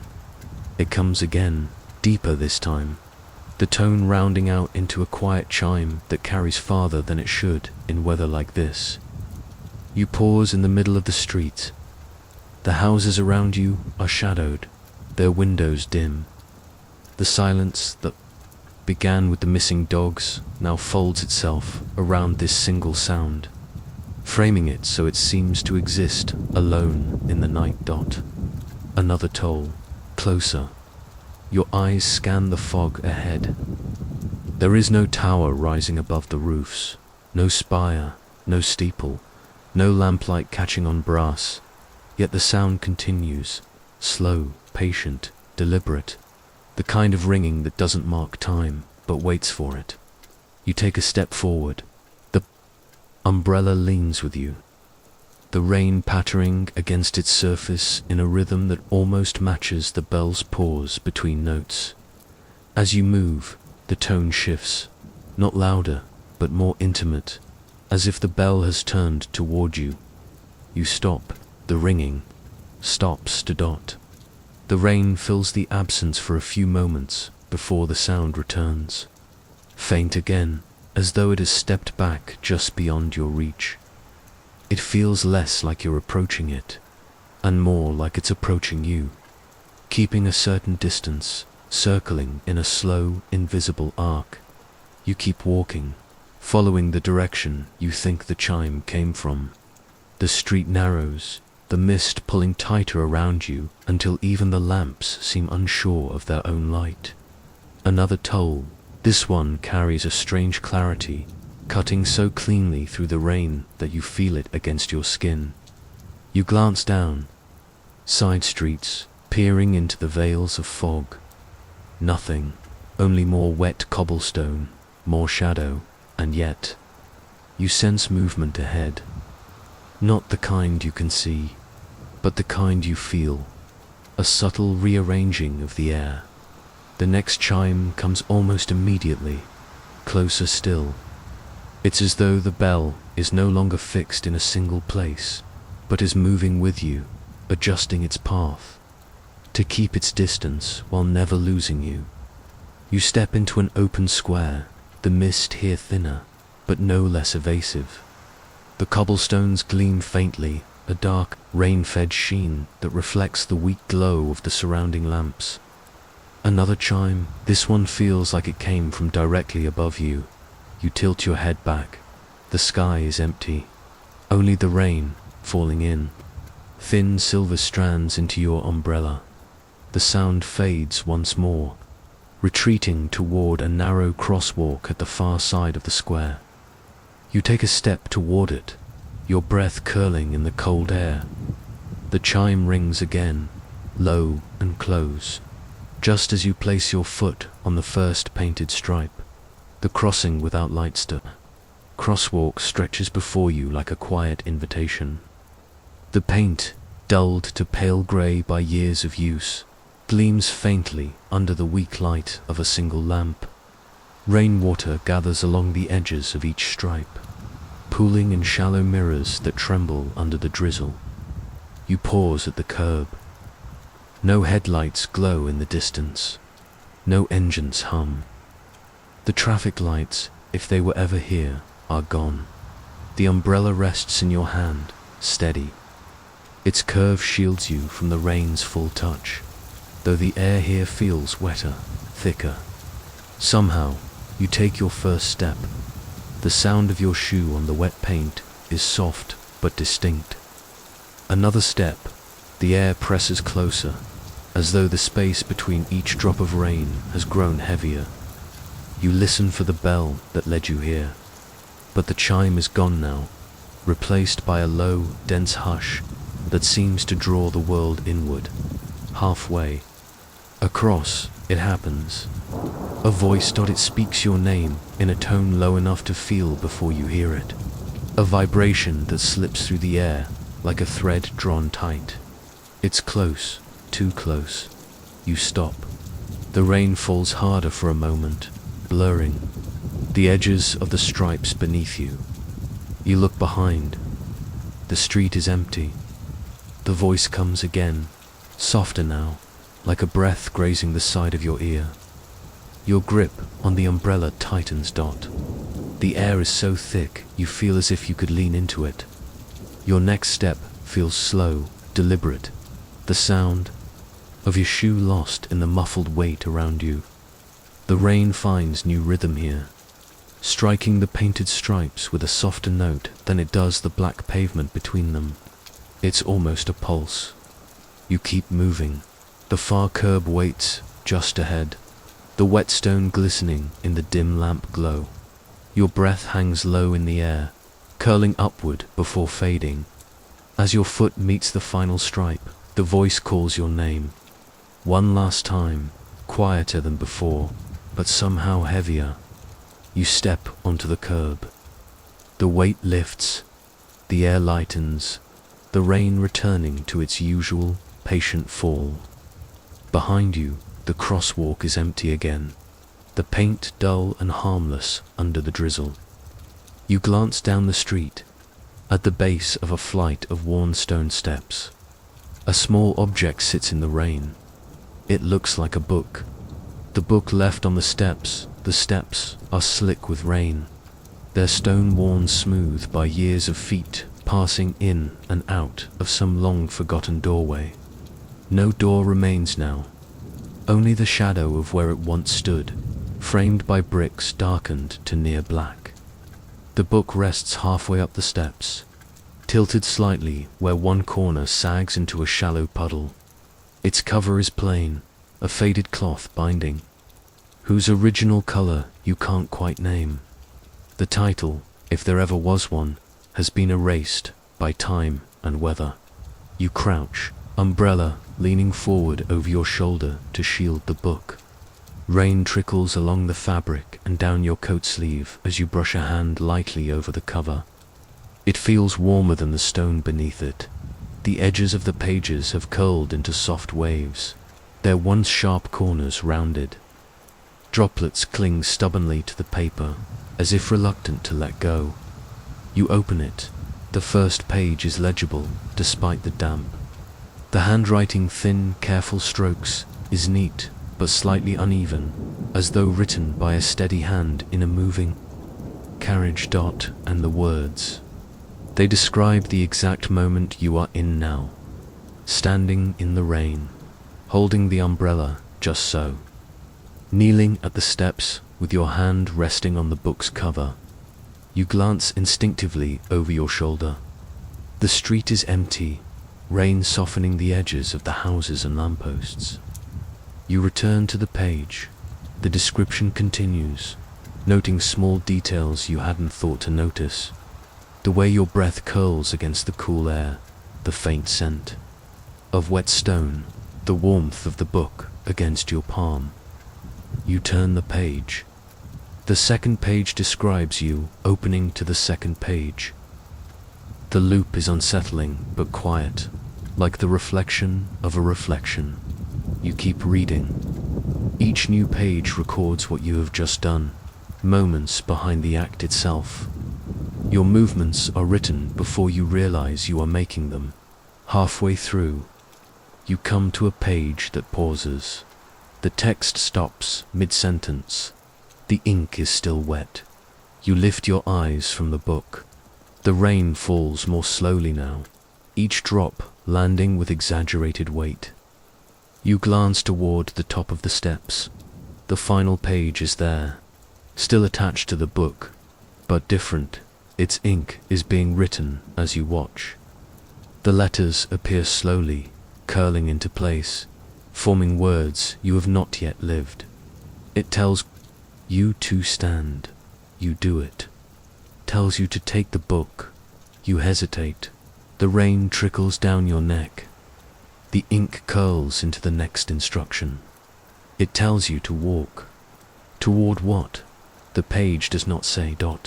You close the book. The pages rustle softly under your fingers, their damp edges pressing together. You slip it under your arm, shielding it with the umbrella at the bottom of the steps. The street slopes gently toward the train tracks. From somewhere far off, a whistle sighs into the mist, low, mournful, and near enough to feel through the stones.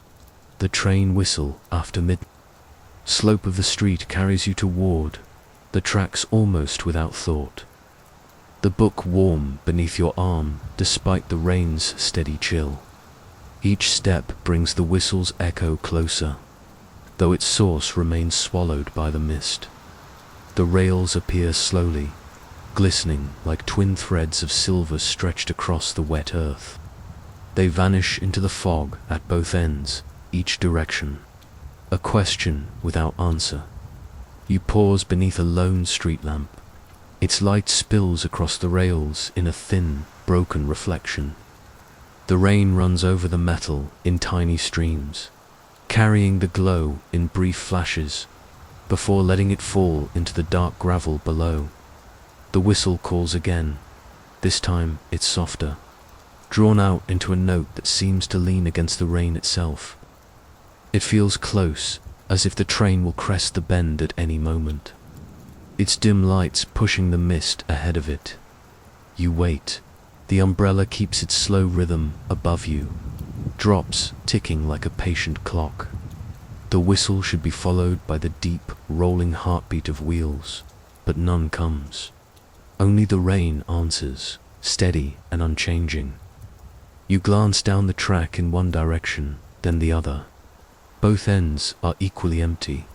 The whistle returns, distant again, as though it has moved away. Then closer, almost at your shoulder. Then far it drifts, not along the tracks, but around you, circling in ways the rails do not permit.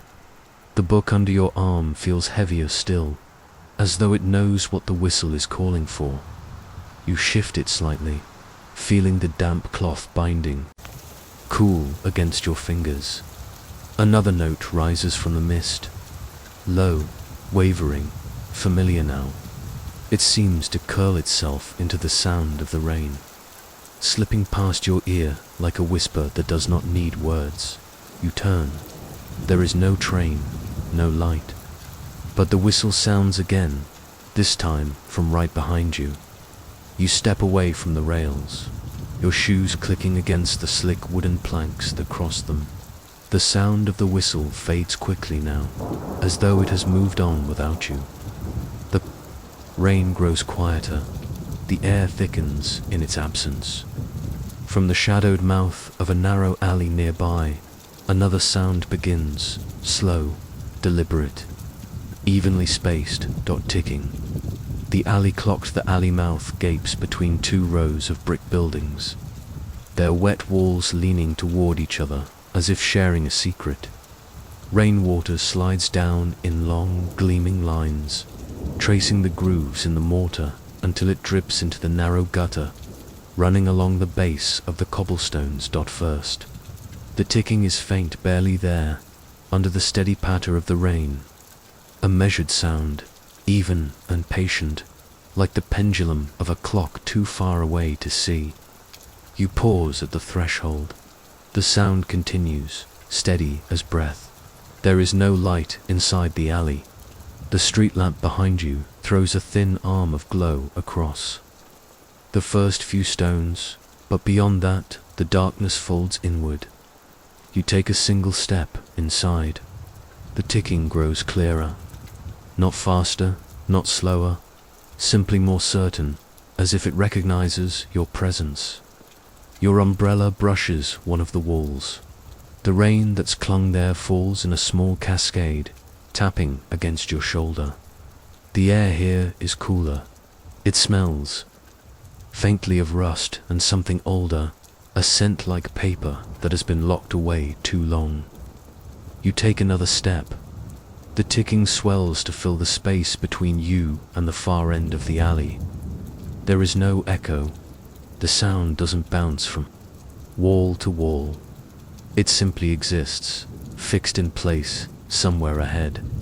You imagine an old clock mounted high on the brick, its hands frozen, its face turned just out of sight.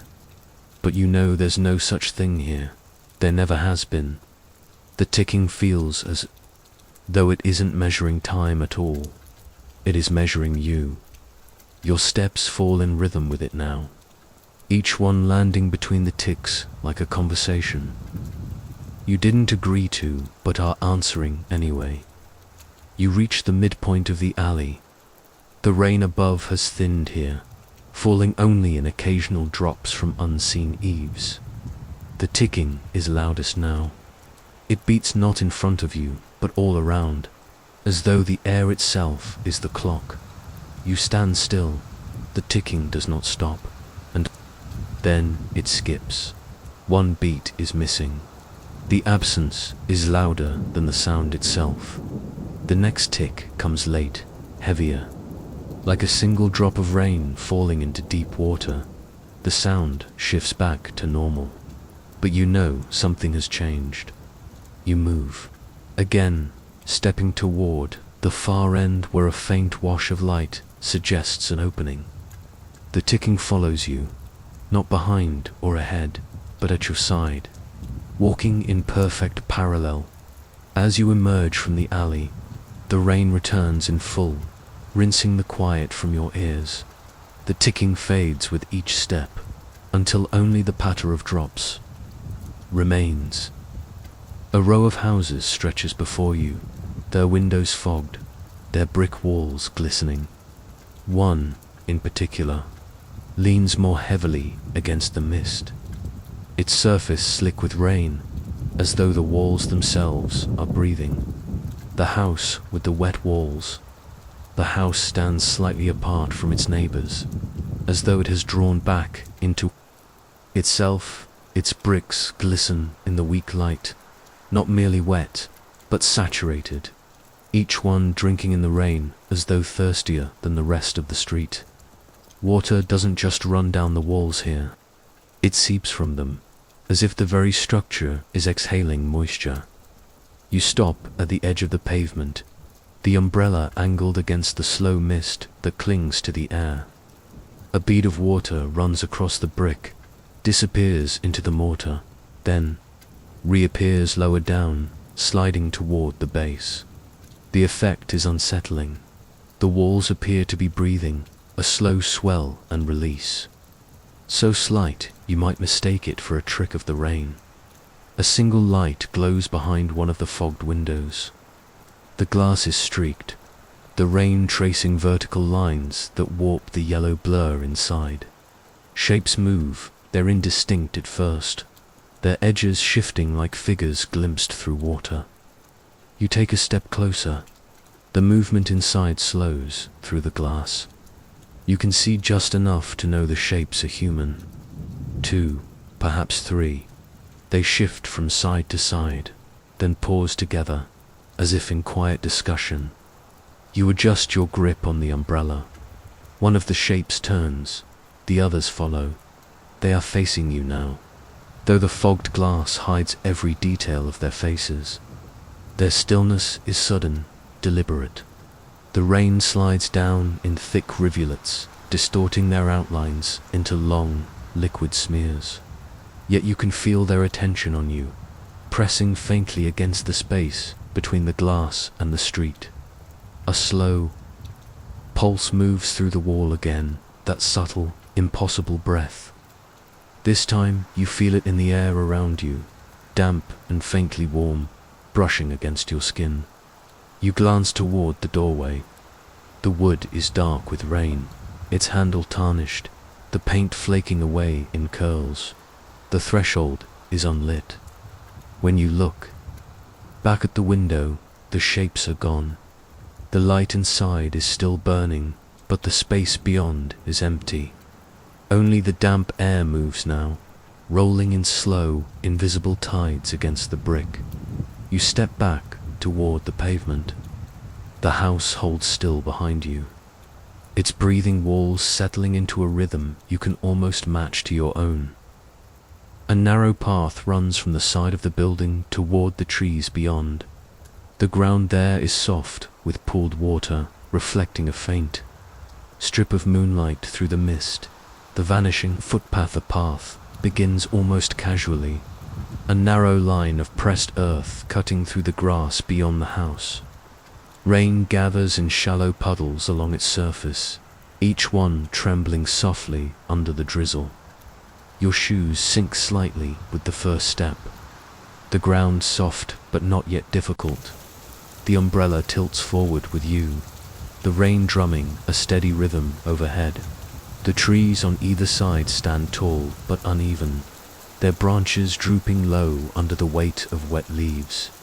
Drops fall from them in sudden, heavy splashes, darkening the earth where they land. After only a few paces, you glance behind. The path is gone.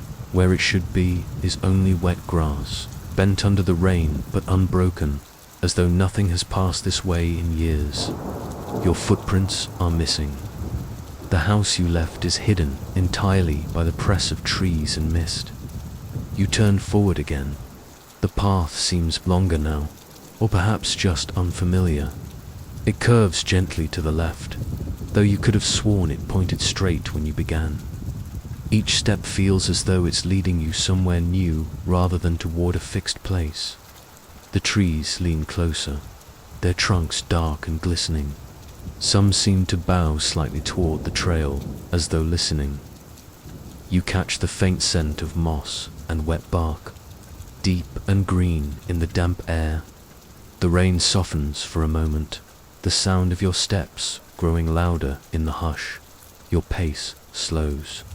The earth here feels different, springier, as if resting on something hollow beneath. You take another step and hear it. A soft shift, low and muffled, like the settling of something large far below. The path ahead bends again, this time to the right. It narrows so much you begin to wonder if you've strayed into a deer track instead. The umbrella brushes against the wet branches, shaking loose small showers of droplets that tap against your shoulders. The air is thicker here, a mix of rain, and the faint, earthy scent of disturbed soil. You glance back once more. Still no path. The grass behind you is unbroken, the trees arranged differently than you remember. It's as though the forest quietly rearranges itself with each step, folding the way behind you out of reach. The thought should unsettle you more than it does. Instead, it feels almost expected, as though you've been here before. In a dream you can't quite recall. The trail widens suddenly, opening into a small clearing. Rain falls more freely here, the canopy above thinner, the drops heavier as they strike the leaves and earth. At the far end of the clearing stands a lone figure. A yellow raincoat glistens under the muted light. The hood bowed low so you can't see the face beneath. The passenger in the raincoat, the yellow raincoat, stands out sharply against the grey-green of the rain-damp woods. The hood is drawn low over the face, so low that no shadow of eyes or mouth escapes. The slick surface of the coat beads with rain, each drop clinging until it grows too heavy and slides away in a single, deliberate path. You step toward them. The figure remains still, feet planted in the soft mud at the clearing's edge. Your umbrella tilts forward, the patter of rain on its canopy steady and even. When you're within a few steps, the figure moves. Not quickly, just a slow, deliberate turn away, walking toward the far path that leads out of the clearing. The gait is steady, unhurried, each footstep sinking into the ground with a faint squelch dot. You follow. The narrow trail bends lined, with slick roots and darkened leaves that glisten with moisture. Your steps fall into the same slow rhythm as the figure ahead, and for a moment, it feels as though you're being led somewhere you've been before. The hood never lifts. The coat never ripples more than the rain allows. When you round a bend, the figure vanishes from sight. You walk a little faster. The rain's sound changes, bouncing off the stones and puddles with a heavier tone. You glance up, and there, just ahead, the yellow figure stands again, exactly as before. Same tilt of the head, same bowed stance beneath the hood. You pass them this time, stepping carefully around the edge of the path. The figure does not move. You keep walking, the umbrella brushing against low branches, drops sliding down onto your sleeve. The sound of rain on the canopy blends with something else now. The faint, soft pad of footsteps behind you. You slow, the steps slow. You stop, the steps stop. You turn slightly, just enough to see over your shoulder. The yellow figure stands there, closer than you expected, the same quiet tilt to the head. The rain beads on the slicker surface, trembling in place. You begin walking again, this time without glancing back. The footsteps follow, always just behind you, never too near, never too far. The trail narrows once more before opening onto a quiet lane, slick with rain. Street lamps line the way, their light trembling in the puddles. Halfway down the lane, the sound of running water rises, a soft whirl, like rain slipping into a drain. Somewhere beneath the gutter's grate, the flow carries a strange melody, slow and almost sweet. The song in the drain, the gutter, runs along the edge of the lane, carrying rainwater in a thin, twisting ribbon toward a metal grate. The water glimmers in the lamplight, rippling as it slips between the bars and disappears into the dark below. You slow your steps. There's something in the sound, not just the rush of water, but a low, measured hum. It loops on itself in a pattern too deliberate to be random. You stop beside the grate. The hum becomes clearer. Not words yet, but notes, falling one after another with the slow patience of a lullaby. The rain softens overhead, as if giving the song room to breathe. You crouch, leaning the umbrella to one side so you can hear better. The metal of the grate is cold under your fingertips. The melody drifts upward in long, unhurried lines. It feels old, the kind of tune a parent might hum without remembering where they first heard it. And it is warm in a way the night has not been, not since you began your walk. Then another sound threads itself into the hum. A voice. It doesn't break the melody, only deepens it, carrying the notes into words you can almost understand. The syllables slide together, half-formed, as though shaped by a mouth that isn't quite human or is speaking from too far away to be clear. Still, the tone is soft, gentle. It does not try to frighten you. The voice rises and falls with the current, its rhythm bending to match the water's spiral through the bars. It is not singing to you exactly, but it knows you are listening. You lean a little closer. The words become just sharp enough to make out fragments.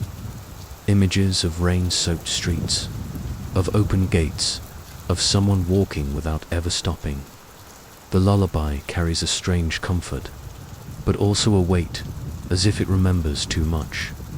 The melody slows, stretching into long pauses, each one a little longer than the last. You don't realize until now that you've been holding your breath. When you exhale, the voice shifts slightly, the way someone might adjust their tone when they know they've been heard. The last phrase lingers, curling upward before sinking into the steady hum once more. Then the hum fades. Only the rush of water remains. You stay crouched for a few moments longer, waiting for it to return.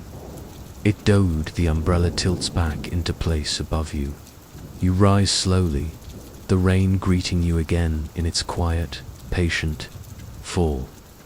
When you turn to go, the street behind you is empty. No yellow raincoat, no shadow in the lane. Ahead, the mist thickens, softening the edges of the lamplight. The road seems longer now, stretching into the kind of distance that feels like it could go on forever. The book under your arm, the one you've nearly forgotten about, feels heavier again, as though it's been listening to. The door at the end of the platform stretches ahead in a long, narrow corridor of light and rain. Overhead lamps hum softly, their pale halos shimmering in the water pooling across the tiles. Each step you take leaves a faint imprint. That fades almost as soon as it appears, washed away by the steady drizzle drifting in from the open tracks. You walk slowly, your umbrella angling toward the far end of the platform. There, past the last bench and the shadow of the overhang, a black door stands against the wall. It's set back slightly, framed by damp brick, its surface so dark It swallows most of the light that touches it. You've never noticed it before, and you've been to this station many times. A bead of water runs down the door's smooth paint, catching faint reflections from the nearest lamp. The handle is plain silver, but tarnished to a muted grey. You pause a few feet away, listening to the soft hiss of rain meeting stone. There's no sign, no marking to suggest where the door might lead. The wall around it looks old, the mortar dark with years of storms, and yet the door feels newer. You step closer. The rain patters on the platform roof above, drops echoing in the hollow space between the beams. Your umbrella brushes the wall. The air here smells faintly of metal and something faintly sweet, like damp paper. Without warning, the handle shifts. The door opens just wide enough for a person to slip inside. No one stands there. No voice invites you in.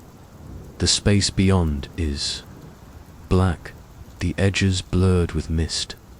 The sound of the rain changes slightly, softer, as though the air in there swallows it whole. You glance behind you. The platform is empty, the benches slick and shining, the timetable boards rattling faintly in the damp wind. When you turn back, the door is still open, though perhaps only a fraction wider than before. The space inside is so dark you can't tell if it's a narrow hallway or something much larger. Your hand tightens on the umbrella handle. You lean forward, peering in. For a moment, you think you see movement, a slow shift far in the shadows, like the turn of a shoulder or the tilt of a head. But before you can be sure, the door closes. The sound is soft, final. You step back. Water trickles along the edge of the platform toward the tracks, as if nothing unusual has happened at all. At the far end of the station, the faint splash of footsteps reaches you. Not from the door, but from somewhere behind you. The steps behind youth platform's edge disappears into mist as you leave the station. The rain sharpens its rhythm, striking your umbrella in crisp, hurried notes. Water runs in twisting streams toward the gutters, each one carrying fragments of reflected light. At first, it's only the rain you hear, but as your pace steadies, another sound folds itself quietly into the pattern faint. Deliberate, measured footsteps. You. Slow. The sound slows too. You stop. It stops. The street ahead is empty, its slick cobblestones glistening under a long string of lamps. Shadows cluster between the buildings, their edges softened by the rain. No one walks there. You take a step forward, your own shoe tapping lightly against the stone. From behind you, the second step answers, almost in time, but a fraction. Late, like an echo that has learned to follow rather than repeat. You turn quickly. The street behind you is just as empty as the one ahead. Rain swirls in fine mist under the nearest lamp, drifting in the slow wind. There is no movement. You start walking again, a little faster now. The sound follows, still matching your rhythm. Not rushing, not chasing, just keeping pace. The rain tries to hide it, but you can tell the steps are closing the distance. The subtle delay between yours and theirs narrows, until each pair lands almost together. You angle your umbrella slightly to glance over your shoulder without breaking stride. Nothing, your path bends to the left, between buildings that press closer together here. The rain pools deeper along the edges of the street, and your steps send small ripples outward. The sound follows you into the curve. Your grip tightens on the umbrella handle. It feels heavier now, less like a shield against the rain and more like a guide you can't put down. You reach a point where the lamps grow sparser. Only every third post glows, leaving wide stretches of street in dimness. In the darker gaps, the sound of the other steps seems to grow clearer, as if they prefer the shadows. You slow again, and once more the steps behind you slow too. When you stop, they stop. The rain falls harder in this narrow stretch, drumming on awnings and echoing softly off brick walls. The air feels thick, as though it's holding something between you and the street behind. You face forward. The sound of the steps returns, but now they're in front of you. You stop abruptly. The sound stops too. Farther down the street, a pool of warm light spills from a doorway beneath a striped awning. Through the glass, you see tables set for tea, steam curling gently from a cup left waiting. The calf that never closes the cafe sits quietly at the bend of the street, its windows hazed with the kind of soft light that promises shelter. Rain gathers along the striped awning, rolling down in smooth arcs before breaking into droplets at the edge. Each one falls with a faint pat against the slick sidewalk, joining the gentle rush of water toward the gutter. You approach slowly, your umbrella tilting to keep the reflection of the window in sight. The glow inside is warm and constant, casting gold onto the wet pavement. Through the glass, you can see rows of small tables, their surfaces polished and bare except for a few stray teaspoons resting on saucers. The chairs are all tucked neatly in, except for one. It sits at a table by the window, turned slightly, as though someone rose from it only moments ago. Your gaze shifts toward the counter. A cup waits there, pale porcelain, its rim beaded with condensation. Steam curls lazily upward, fading before it reaches the light above. The cafe should be closed. The street outside is empty, the hour deep. Yet the door stands unlocked, a faint jingling from the bell above marking.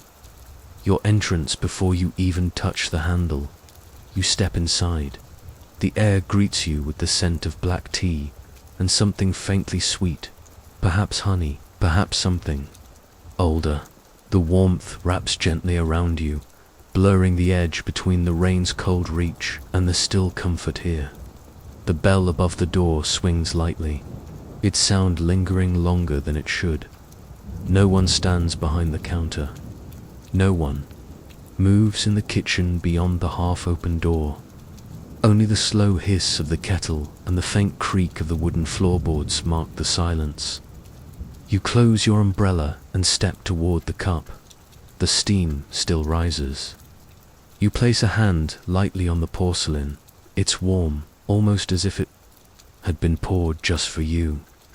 The chair by the window catches your eye again.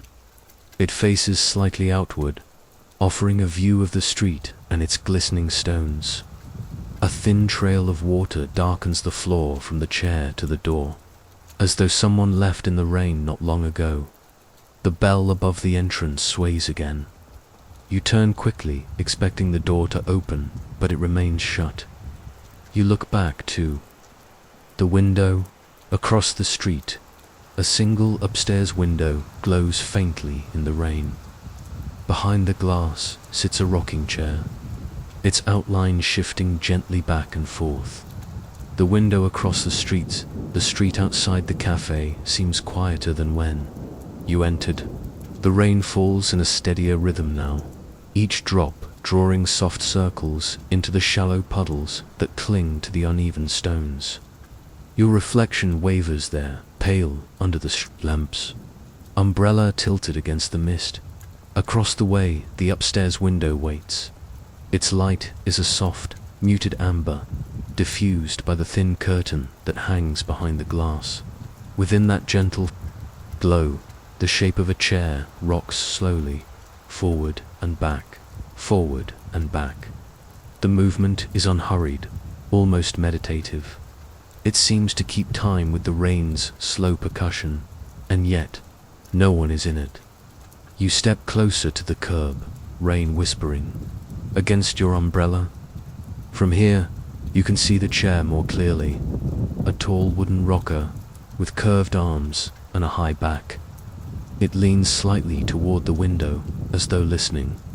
The glow in the room does not waver. The curtains shift slightly now and then.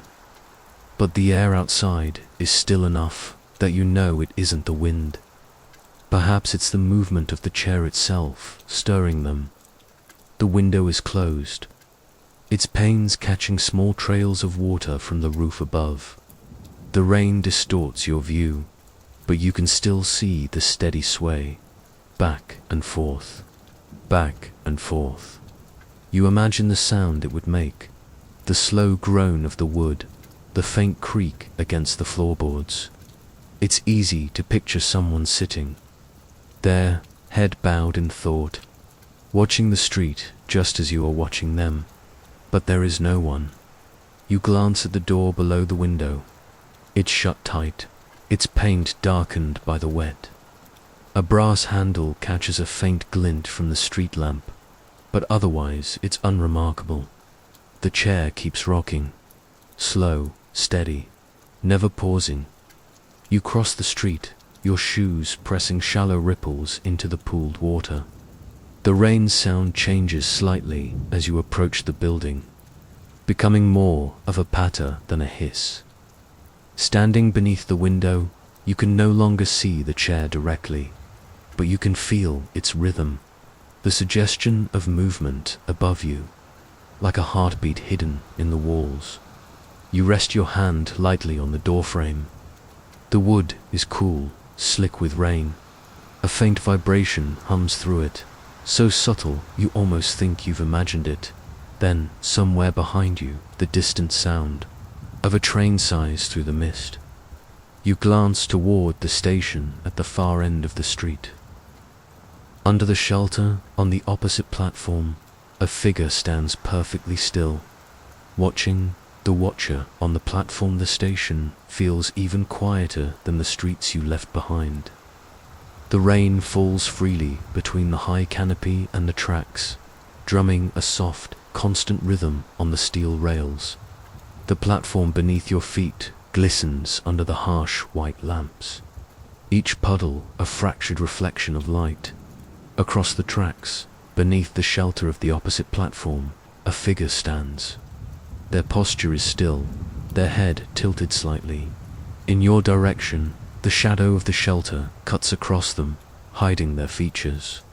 You can't tell how long they've been there, but you know they've been watching. The air between you is filled with rain, not enough to hide them completely, but enough to blur the edges of their coat, the shape of their hands resting at their sides.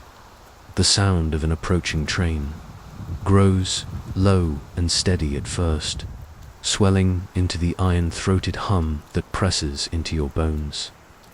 You glance down the tunnel of tracks, where twin lights pierce the mist. When you look back to the opposite platform, the figure hasn't moved. They don't shift their stance. They don't pace or check a watch. They simply remain. The train's brakes screech softly as it glides into the station. Water splashes from the rails as the cars slow, droplets scattering under the glare of the lamps. Through the street windows, you catch glimpses of empty seats, dimly lit aisles, a world of warmth sealed behind glass. The doors open with a quiet hiss. The scent of metal, wet fabric, and something faintly electrical drifts out. Passengers on your side step forward, some boarding quickly, others pausing before climbing into the car. You glance once more toward the opposite platform. The figure hasn't moved toward the doors. They remain in place, still as the steel pillars that hold the shelter's roof. You step onto the train. The floor is warm beneath your shoes, the air thick with the faint hum of motion waiting to begin. You turn toward the window, your gaze drawn back to the figure across the tracks. They are watching you, even as the doors close. Even as the train begins to roll forward, The platform slides past, and for a brief moment, the angle changes enough for you to see their face. Or perhaps not a face at all, but something unreadable, lit faintly by the cold lamp above them. And then the station is gone.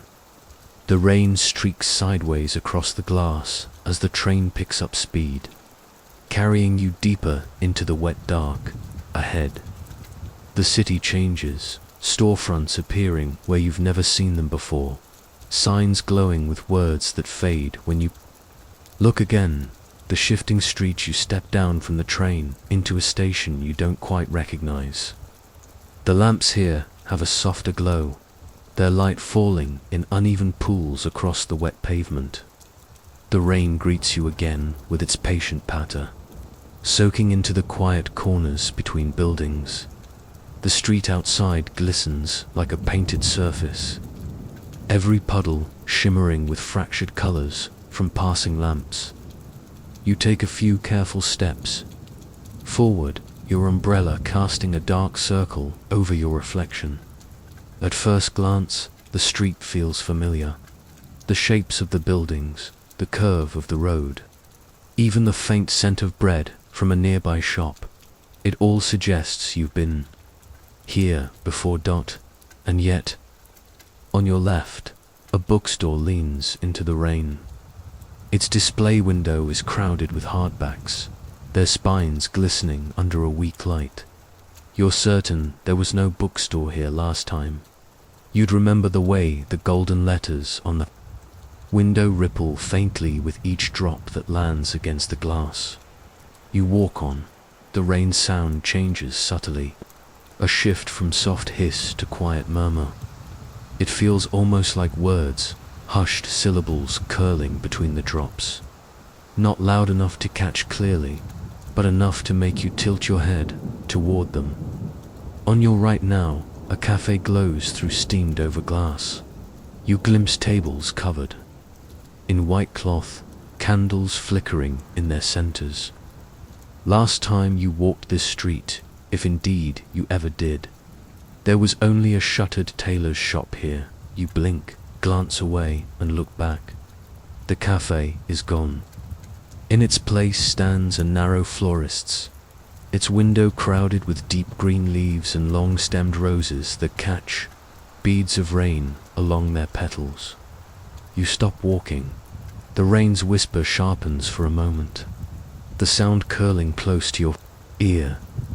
You catch only a fragment, a word you know, though you can't recall when you last heard it spoken. You take a step in the direction the whisper seems to point. The signs above the shops sway gently in the damp air. Their letters change when you're not looking, shifting from words. You recognize two strange loops and curves that feel like they belong to another language. The road bends ahead. You follow it, umbrella brushing against the awning of a bakery. That, moments ago, was a bookbindery dot at the corner. The rain grows heavier, the whispers turning into a soft chorus of overlapping tones. They seem to guide you toward a bridge arched over a narrow river. Its stonework gleams wet under the lamps. But as you step onto it, you notice something impossible. The bridge without shadows. The bridge rises gently over the narrow river, its stone slick with rain. The lamps along its length glow faintly in the mist, halos of pale gold that seem to float above the wet pavement. Water runs in thin threads down the balustrade, dripping into the black current below. You step onto the first stone slab. The rain quickens against your umbrella, each drop falling with a soft, deliberate note. You glance down, not at the water, but at your feet. There is no shadow. The lamp nearest you casts light across the wet stone, but it passes through you as though you're no more than part of the rain. Your feet press small, dark shapes into the puddles, yet no outline follows you across the slabs. You shift your stance.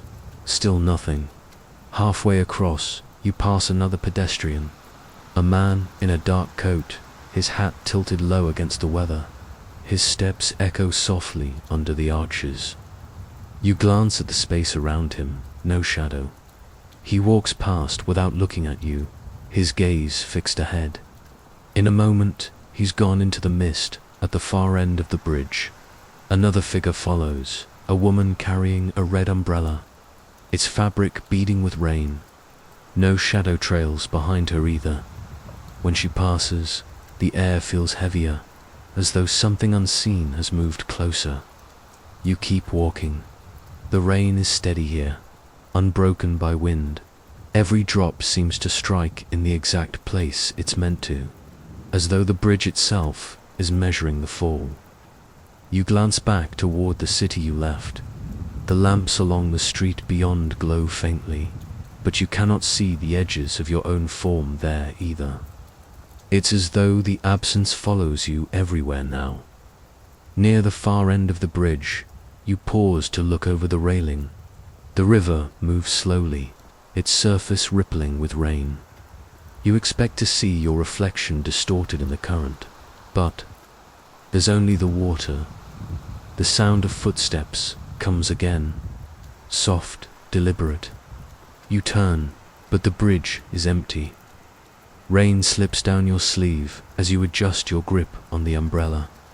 Somewhere beyond the far arch, a warm yellow glow catches your eye.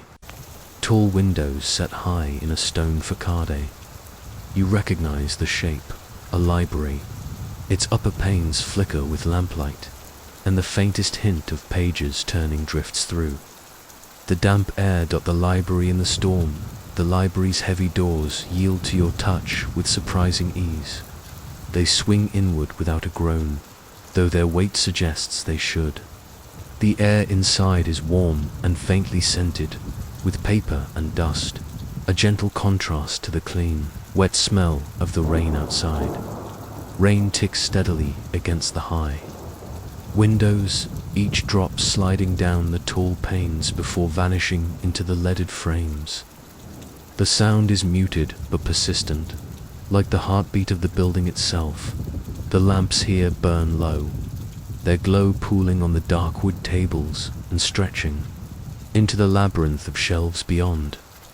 Those shelves rise higher than you expect, farther than seems reasonable, fading into shadows where the ceiling should be.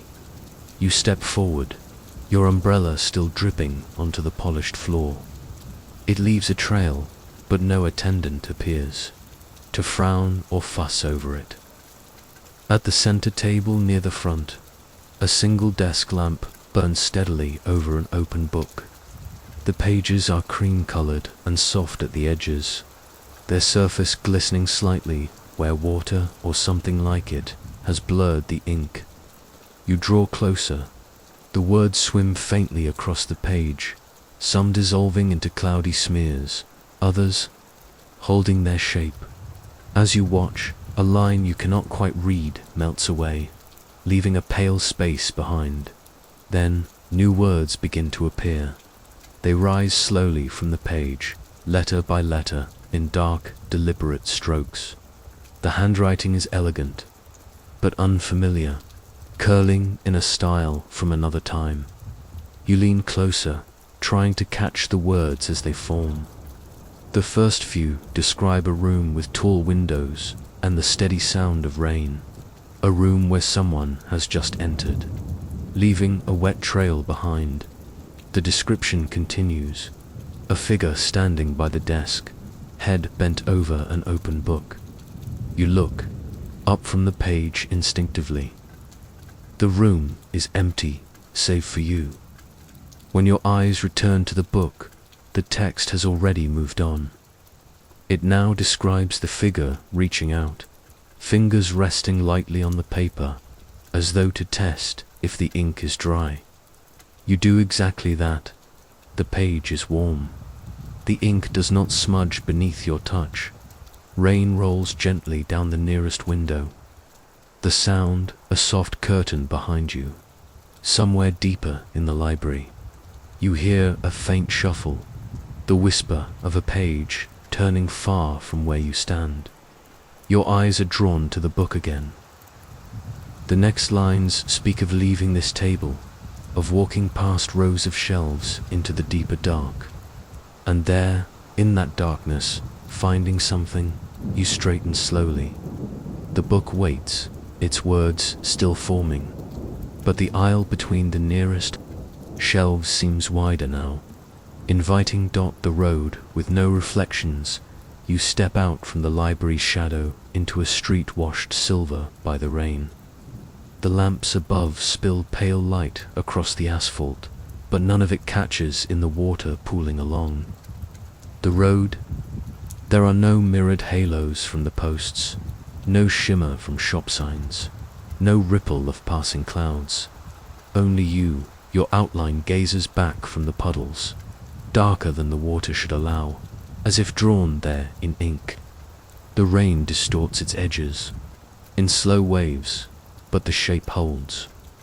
You take a step, it takes one too, perfectly in time. The road curves slightly ahead, guiding you past shuttered storefronts whose windows hold no light. Your umbrella hovers over you, its ribs catching droplets that bead along the fabric's edge. But in the puddles, the umbrella above your reflection seems heavier, darker, almost like a hood drawn low. You slow your pace, the reflection does. Not it keeps your rhythm until you stop entirely. Then, a fraction of a second later, it halts. The rain pools deeper here, gathering in wide patches where the road dips. You kneel slightly, peering into one. The face that looks back is yours, but the mouth curves just slightly higher at the corners. Not enough to be a grin, not enough to feel mocking, just wrong. You blink. The expression holds. You turn your head to glance at the row of shops. No light bounces back from their windows, no sheen runs across their stone steps. Even the rain on the awnings seems to vanish without reflection. Only you remain. The umbrella shifts faintly in your grip. You look down again. The smile in the water has widened, just slightly, but enough to notice. A car passes at the far end of the street, its headlights cutting briefly through the mist. Yet in the water, no beams appear, no shine crosses the surface. Your reflection's smile holds steady, even as yours fades. You straighten slowly. The puddles ahead seem deeper, their surfaces waiting. Beyond them, the houses lean closer to the street. Every window glows faintly, curtains stirring in a way that makes it hard to tell if someone is inside, or if the houses themselves are breathing. The street that waits for Youth Road narrows as you leave the last puddle behind. Rain falls in a slow, unwavering rhythm now, each drop finding its mark as though it has been falling here forever. The houses rise close on either side, their brick walls darkened to near black in the wet. You walk slowly, umbrella tilted against the mist that drifts lazily between the roofs. The air here feels thicker, stiller, as though the weather itself has settled into a kind of patient watchfulness. Every house has a window lit, not brightly, just a faint, amber glow seeping between the curtains. The light is the same in each, one as though drawn from a single source hidden somewhere far below the street. The curtains stir now and then, not in the restless flutter of wind, but in small, measured motions, the kind that suggests someone, just inside, has stepped forward for a closer look. You pass the first doorway. The wood is swollen with rain, the brass knob dulled by years of weather. A drop of water runs down its face, tracing a perfect line before falling to the step below. The second doorway is narrower, its frame leaning slightly as though listening toward the street. The smell of wet stone and faint candle wax drifts out as you pass. Further on, a narrow alley cuts between two houses. It's dark there, but not empty. The faint sound of water trickling along unseen gutters moves like a whisper through its throat. Somewhere within, a single lamplight winks once and fades. You keep walking. Your footsteps feel slower now, matching the rhythm of the rain. It's as though the street has taken you into its timing, and you find you don't mind. The windows continue to glow. You can no longer tell if you're being watched or simply accompanied. Perhaps there is no difference here. Halfway down the block, you pause to look back. The street behind you is exactly the same as the one ahead. Close leaning houses, soft golden windows, rain falling at a steady, knowing pace. It could go on forever in either direction. You take another step forward. Somewhere deep in the row of houses, a floorboard creaks in time with your movement. The rain slides down the umbrella in perfect symmetry, falling from its edge in two. Even streams that vanish into the street's dark surface. The air feels warmer now, not from the weather, but from the quiet certainty that you could return here at any time, and nothing would have changed.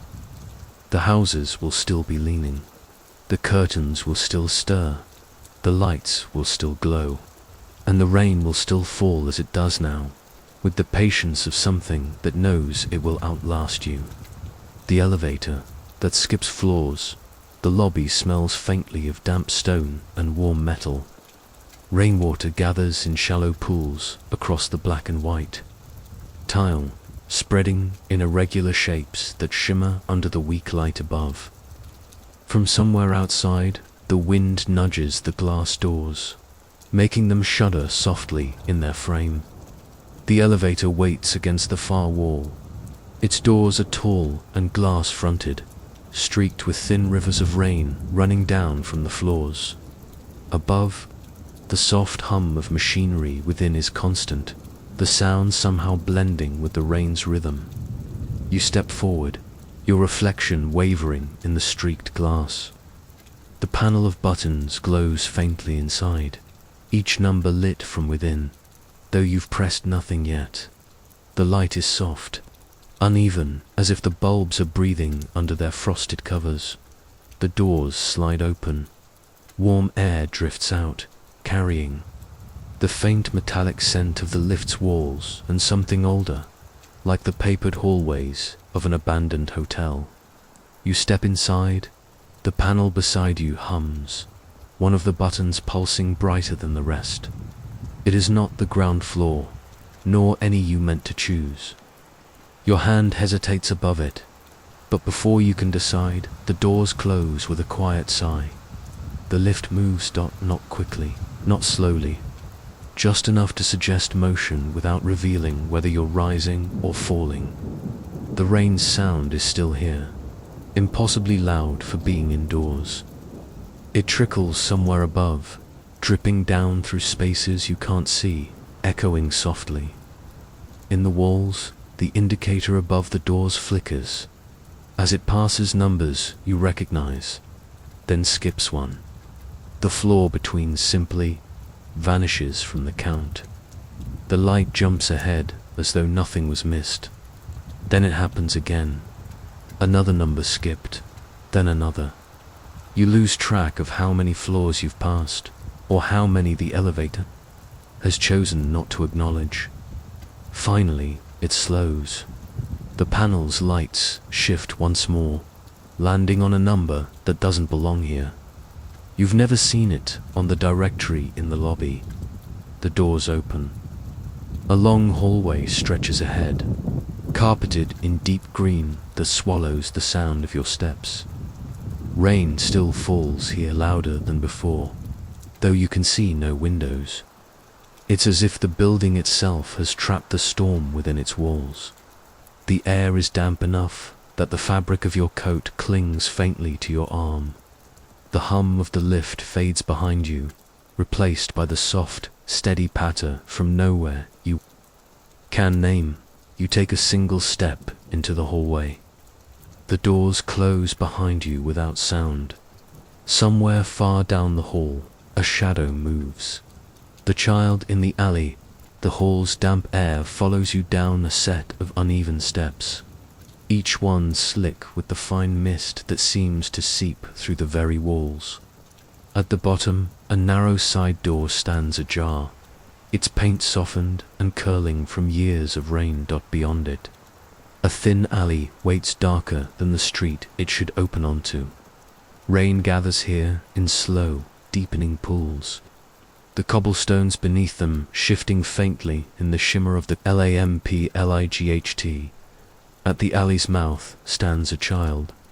Their hair clings to their forehead and cheeks, slick and heavy from the downpour. Their coat is too large, the sleeves hanging over small, pale hands. They lift one arm slowly, fingers curling in a silent beckon. The gesture is deliberate, patient, not playful. You hesitate beneath the shelter of the doorway. The child doesn't move closer, only waits, the rain pattering steadily onto their shoulders. Something feels wrong in the set of their shape. It takes you a moment to see it. Their shadow stretches not behind them, but toward the light. Toward. You dot the umbrella in your hand, tilt slightly forward without thought, as if to shield you from more than the rain. The child beckons again. You take a cautious step onto the wet stones. The sound echoes strangely, as though the alley's walls have been hollowed out just for your arrival. The child turns, then quick, certain, and slips deeper into the darkness. The rain swallows them almost instantly, the ripple of their movement vanishing in the pools left behind. You move after them, your pace careful, your eyes adjusting to the deeper shadow. The alley narrows until your umbrella brushes the damp brick on either side. The smell here is different. Not the fresh scent of rain, but the faint, metallic temps of water that has been waiting too long. Halfway down, you pause to listen. The only sound is the slow trickle from a gutter somewhere above. You glance back toward the doorway. The alley's mouth is empty now. When you turn forward again, the child is gone. The pools ahead ripple faintly, as if someone has just stepped. Through them, footsteps splash softly in the distance, the sound moving deeper into the unseen. You follow your own steps, quieter than theirs. Somewhere ahead, the alley opens toward the glow of a lone building, its sign rattling faintly in the rain-fed wind. The hotel with one room, the building's sign hums faintly in the rain, its glow softened by the mist that swirls around the letters. Water beads on the glass tubing, trembling with each low flicker of light. The wind nudges the metal frame, making it sway just enough to set the bolts creaking. You step under the shallow awning, folding your umbrella as the rain tapers to a distant hiss beyond the doorway.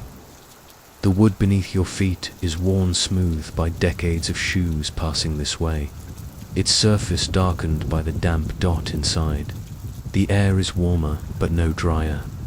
The lobby is small, just a desk, a row of wooden cubbyholes for keys, and a single high-backed chair in the corner. A lamp glows low on the desk, casting long shadows across the scuffed floorboards.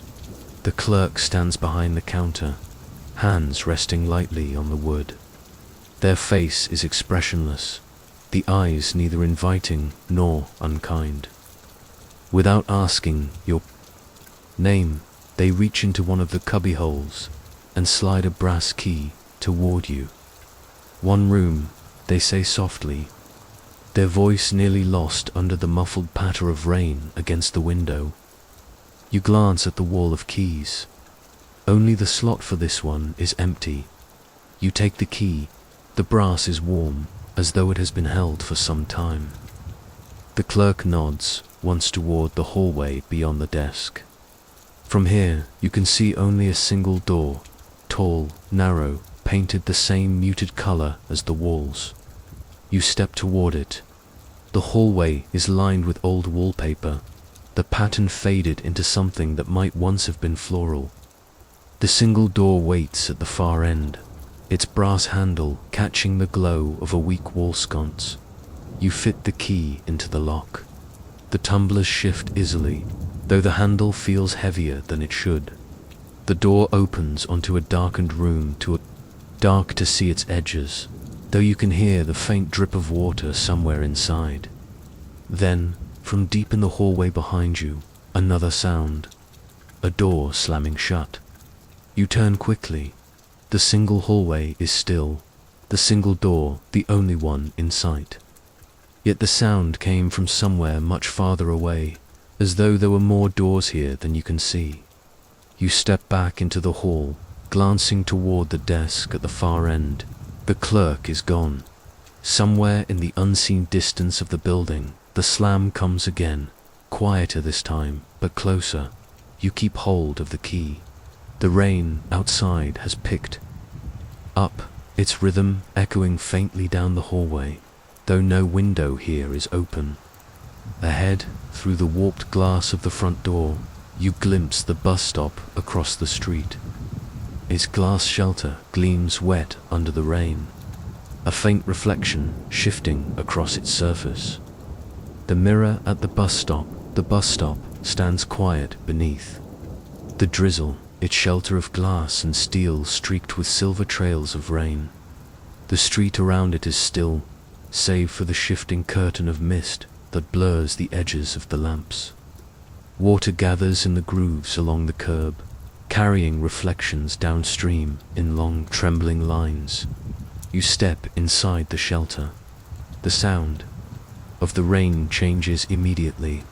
Softer here, the drops pattering against the glass with a muted, rounded tone.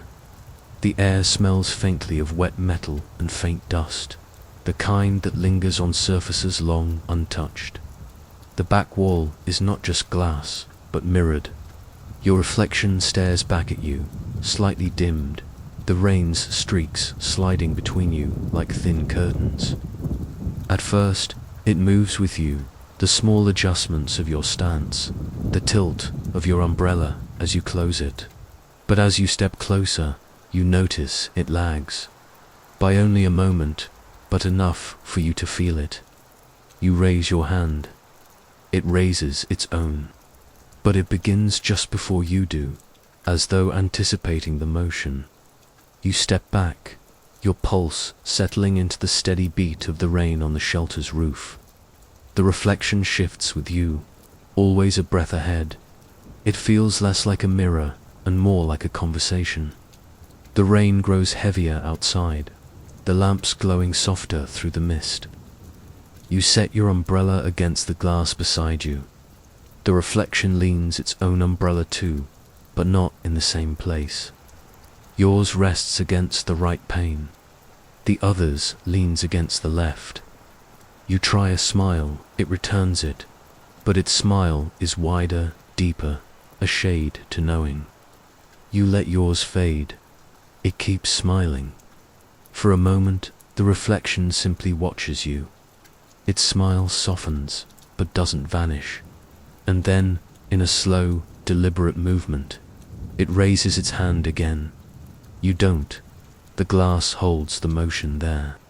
The raised palm trembling faintly in the watery light. Then it lowers its hand, just as you might if you thought better of a wave. From the street behind you, a soft hiss of tires cuts through the rain. A taxi's headlights glow dimly in the mist as it glides toward the curb. You glance at it, then back to the mirror. The reflection is gone. Only the rain remains in the glass, sliding down in slow, uneven threads. The vanishing taxi. The tires hum low against the wet road as the taxi glides toward you. Its headlights glow a muted gold through the mist, their beams shortened by the thickness of the rain. Water fans outward from the wheels, breaking into soft curtains that collapse again in the gutter. The cab slows to a stop beside you. The roof light glows faintly. its amber letters blurred by streaks of water running across the glass. Inside, shadows shift, or perhaps that's only the mist curling around the windows. You reach for the handle. The rain gathers at your wrist, sliding under your sleeve as you pull the door open.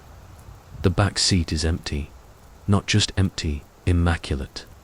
The fabric smells faintly of warm vinyl, the kind that holds the day's heat long into the night. No trace of a passenger remains.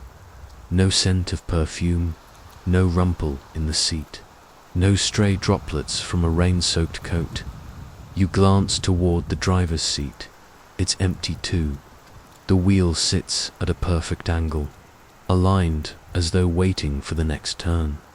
The dashboard glows softly, dials humming faintly. The meter's red numbers holding steady at 0. Rain patters harder on the roof, the sound amplified in the enclosed space. You hesitate in the open door, feeling the water soak into your shoes. The cab's interior warmth drifts toward you in quiet waves. It feels as though it's been waiting. You slide inside. The door closes with a muffled thump, sealing you in with the steady rhythm of the rain. The meter flickers once. The taxi begins to move. Slowly, smoothly, no lurch, no grind of gears. The headlights stretch ahead, slicing into the mist without revealing much more than the next 20 feet of road. The city outside slips past in softened shapes. Shops glow faintly, their windows fogged. Street lamps hum as you pass beneath them, their light bending across the cab's wet glass. You try to see the driver's seat in the dim reflection of the partition window. It's still empty. The wheel turns on its own as the cab glides through a long curve. Your hands rest in your lap, the seat swaying gently with each motion. The rain grows louder again, pressing against the roof in a steady drumbeat. Outside, the streets grow narrower, buildings leaning closer overhead. You pass a stretch of moss-covered stone, a bank running alongside a canal. Its water lies black and still in the rain.